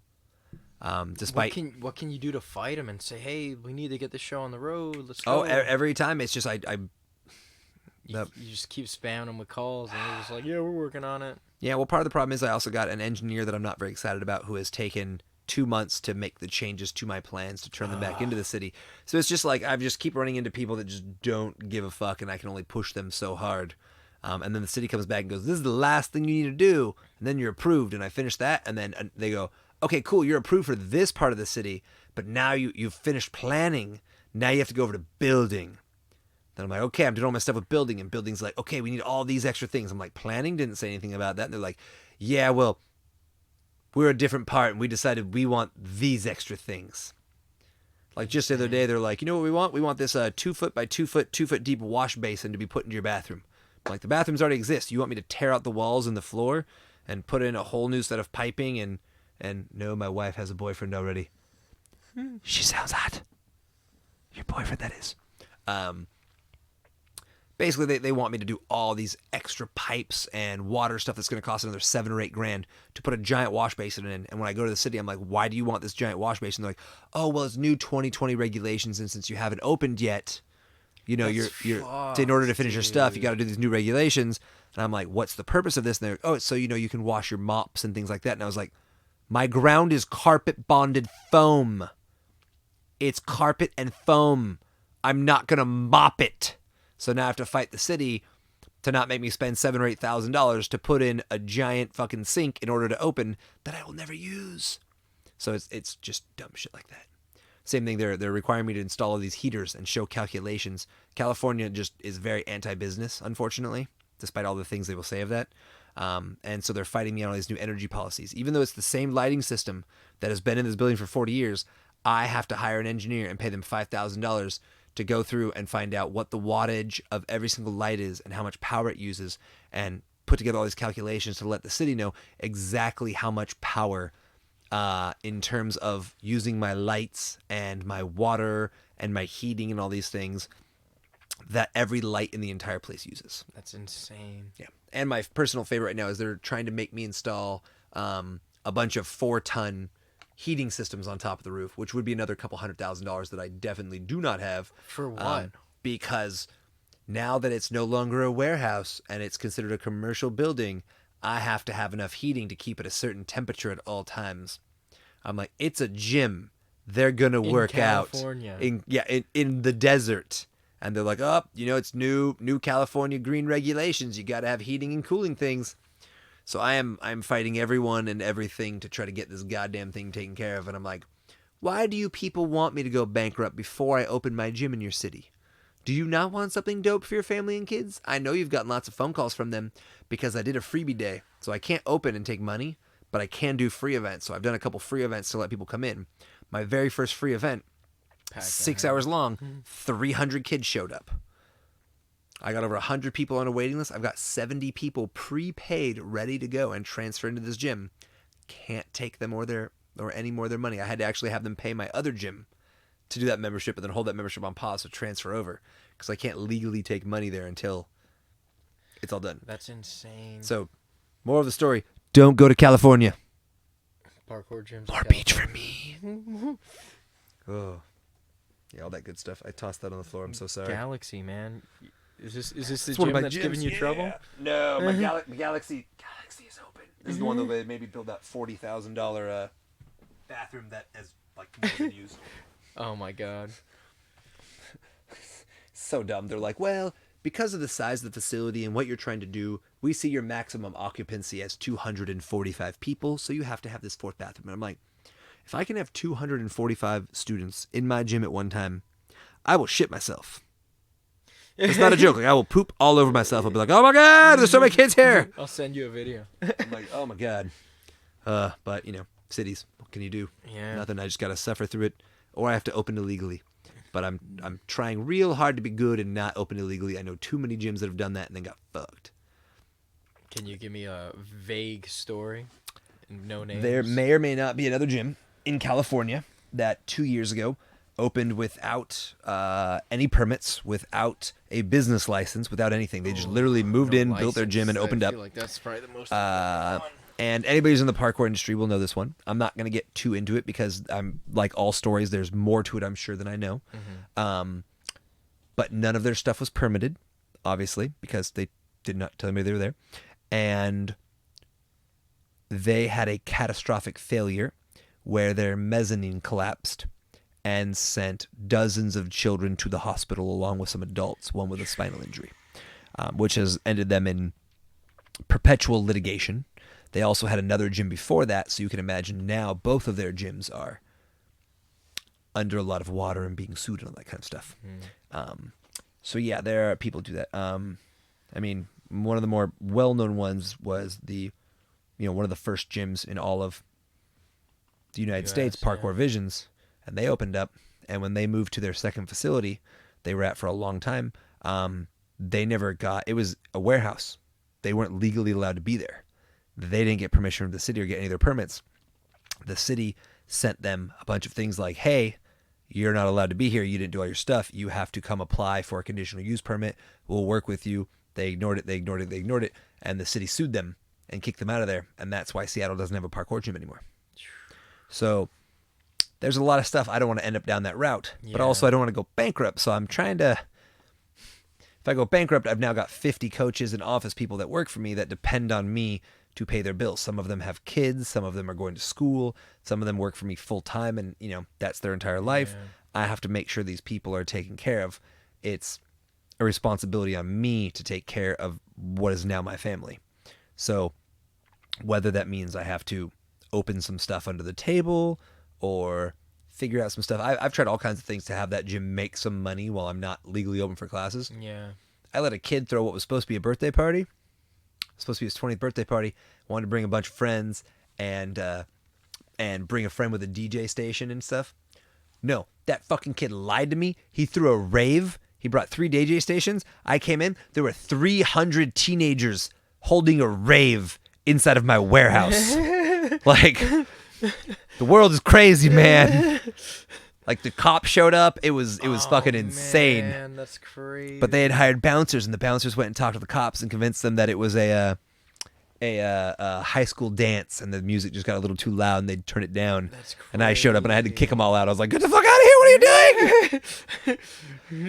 This is not what we agreed to." Turned out, I swear to God, this is the most insane thing. Turned out that kid who was turning 20, who was the one running the whole thing, turns out he was 15. A 15-year-old child suckered me into holding a rave in my gymnasium. That's gangster. I looked at him though. I was like, and he was selling because he was doing this thing, but he was selling tickets at the door for $5 in the beginning and then $10. I found out later when the kid like leveled me. He's like, "Yeah, dude, I do this every weekend." He's like, "I make like $6,000 a weekend, hosting underground raves for teenagers." I was like, "What the fuck?" Did he hook you up though? Oh my god! Did he give you a cut? Well, I mean, I'd done a rental fee for him, so the rental fee was, I think it was like $600 or whatever for him to rent the place out. He like rents the spaces from people, and then and then he posts all over like social media to all these like people that he knows, and they bring people and they come down. But like I showed up and there was all these kids, and I was like, I look at this one girl, and this girl can't be more than like a day over 15. She's got a beer in her hand. I was like, "What? Give me that! What are you doing? Get the fuck out of here!" Yeah, like this is mine now. If I drank beer, I'd be drinking this. I'm more of a rum guy, but you know, it is what it is. I gotcha.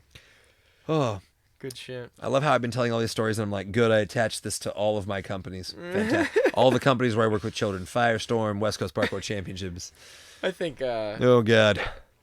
I don't know. I think everyone, as long as I think that's a big thing. As long as you can put a good face on the business. The debauchery that happens behind the scene. A good face on the debauchery.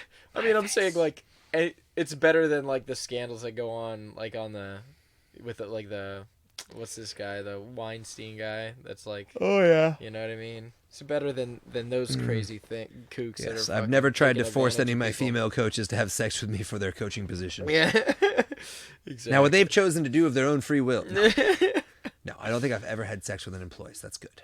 Yeah, probably a good practice. There was a time during open gym where we had a lot of attractive ladies that came in, and I nothing new was free, and I not married and or dating anybody. And year 27 of my life was a great time. Mm-hmm. A lot of inappropriate after hours activities. I'll drink to that. I would too. Let's get some of that water. My wife's over there going, "You slut." You slut. All right, man. Well, it's 2 a.m. I think oh my God. We've been remember at like 11 o'clock when I was like, man, I'm getting sleepy. Yeah, I'm going to do a short one. Yeah. You, I'm really happy you gave me all the stories, man. Dude, this was fun. Yeah, Thank you, It was sir. super fun. Woo! So, closing stuff. Can you, like, in a few words, give any advice to anybody that wants to open up a gym or, like, is a parkour guy that wants to become a coach or anything like that? Okay. Two things. One, find yourself a mentor. Find somebody who knows more than you, somebody who does what you want to do. Go find that person and do what it takes to become their mentee. Do what it takes to become somebody who can learn from them. I had a friend of mine who runs his own small parkour program. He used to work for me. He used to be one of my assistant managers, and he came and actually started working at my gym because he wanted to learn from somebody. Mm-hmm. And I was the closest choice. We ended up becoming friends and stuff. But one of the things when he asked, he's like, what do I do? And I was like, you come in and you do whatever's asked for you. You don't come in looking for a bunch of money. You don't come in with like your preconceived notions. You come in specifically to learn. One of the other things that I would say with that kind of attaches onto that I think is really important is I met a guy who wanted to open his own gym. He wanted to do a powerlifting gym. And so he got introduced to me by a mutual friend and was like, "This is my buddy. He wants to do a powerlifting gym." And I was like, "Cool. Why do you want to do that?" And he's like, "I just love powerlifting. I think it's so cool." I'm like, "Sweet. Where have you, like, what powerlifting gyms have you worked at and stuff before?" He's like, "I've never worked at a powerlifting gym." I was like, "So you want to open up a thing because you enjoy doing it as a hobby, but you've never worked in it?" And he's like, "Yeah." I was like, "You need to go get a job at a powerlifting gym and you need to start from the ground up and see how everything works there." And he's like, "Well, I won't go work for one unless they'll let me be a manager." And I was like, "You don't even know how it runs, and you're over here telling them that they have to do this and this and this for you." I was like, "No, you need to go there and volunteer to be their janitor for free. You need to get your foot in the door wherever you can, and you need to prove yourself to them and work your way up the ranks. You need to learn how the cleaning works and how the layout works and how the taking care of the equipment works. You need to build yourself from the ground all the way up and earn your position there so you've learned how every single step works before you try to open a gym." I just run into way too many athletes that are like, "I love doing parkour. I'm going to open a parkour gym." What do you know about parkour gyms? I don't know shit, but it's just going to work itself out. Yeah, good luck with that. So yeah, do what you can. Find somebody who knows more than you. Find yourself a mentor and volunteer to do it for free. Start from the ground and slowly work your way up. And don't think it needs to be a rush. It's not a race. If you get there at 20, if you get there at 40, you're still, as long as you keep pounding away and are willing to put in the effort, you'll get there eventually. But don't go in trying to assume that you know what you're doing. You can always take what you want from those people, and drop what you don't want. But people really need to go in from the idea of, I'm here to learn and I need to build myself up. That would be what I would say for most people. Find yourself a mentor, start from the ground up, volunteer, whatever you need to do. Go find your local parkour gym, volunteer to assistant coach, however you can. Let them train you. Let them do the work. Mm-hmm.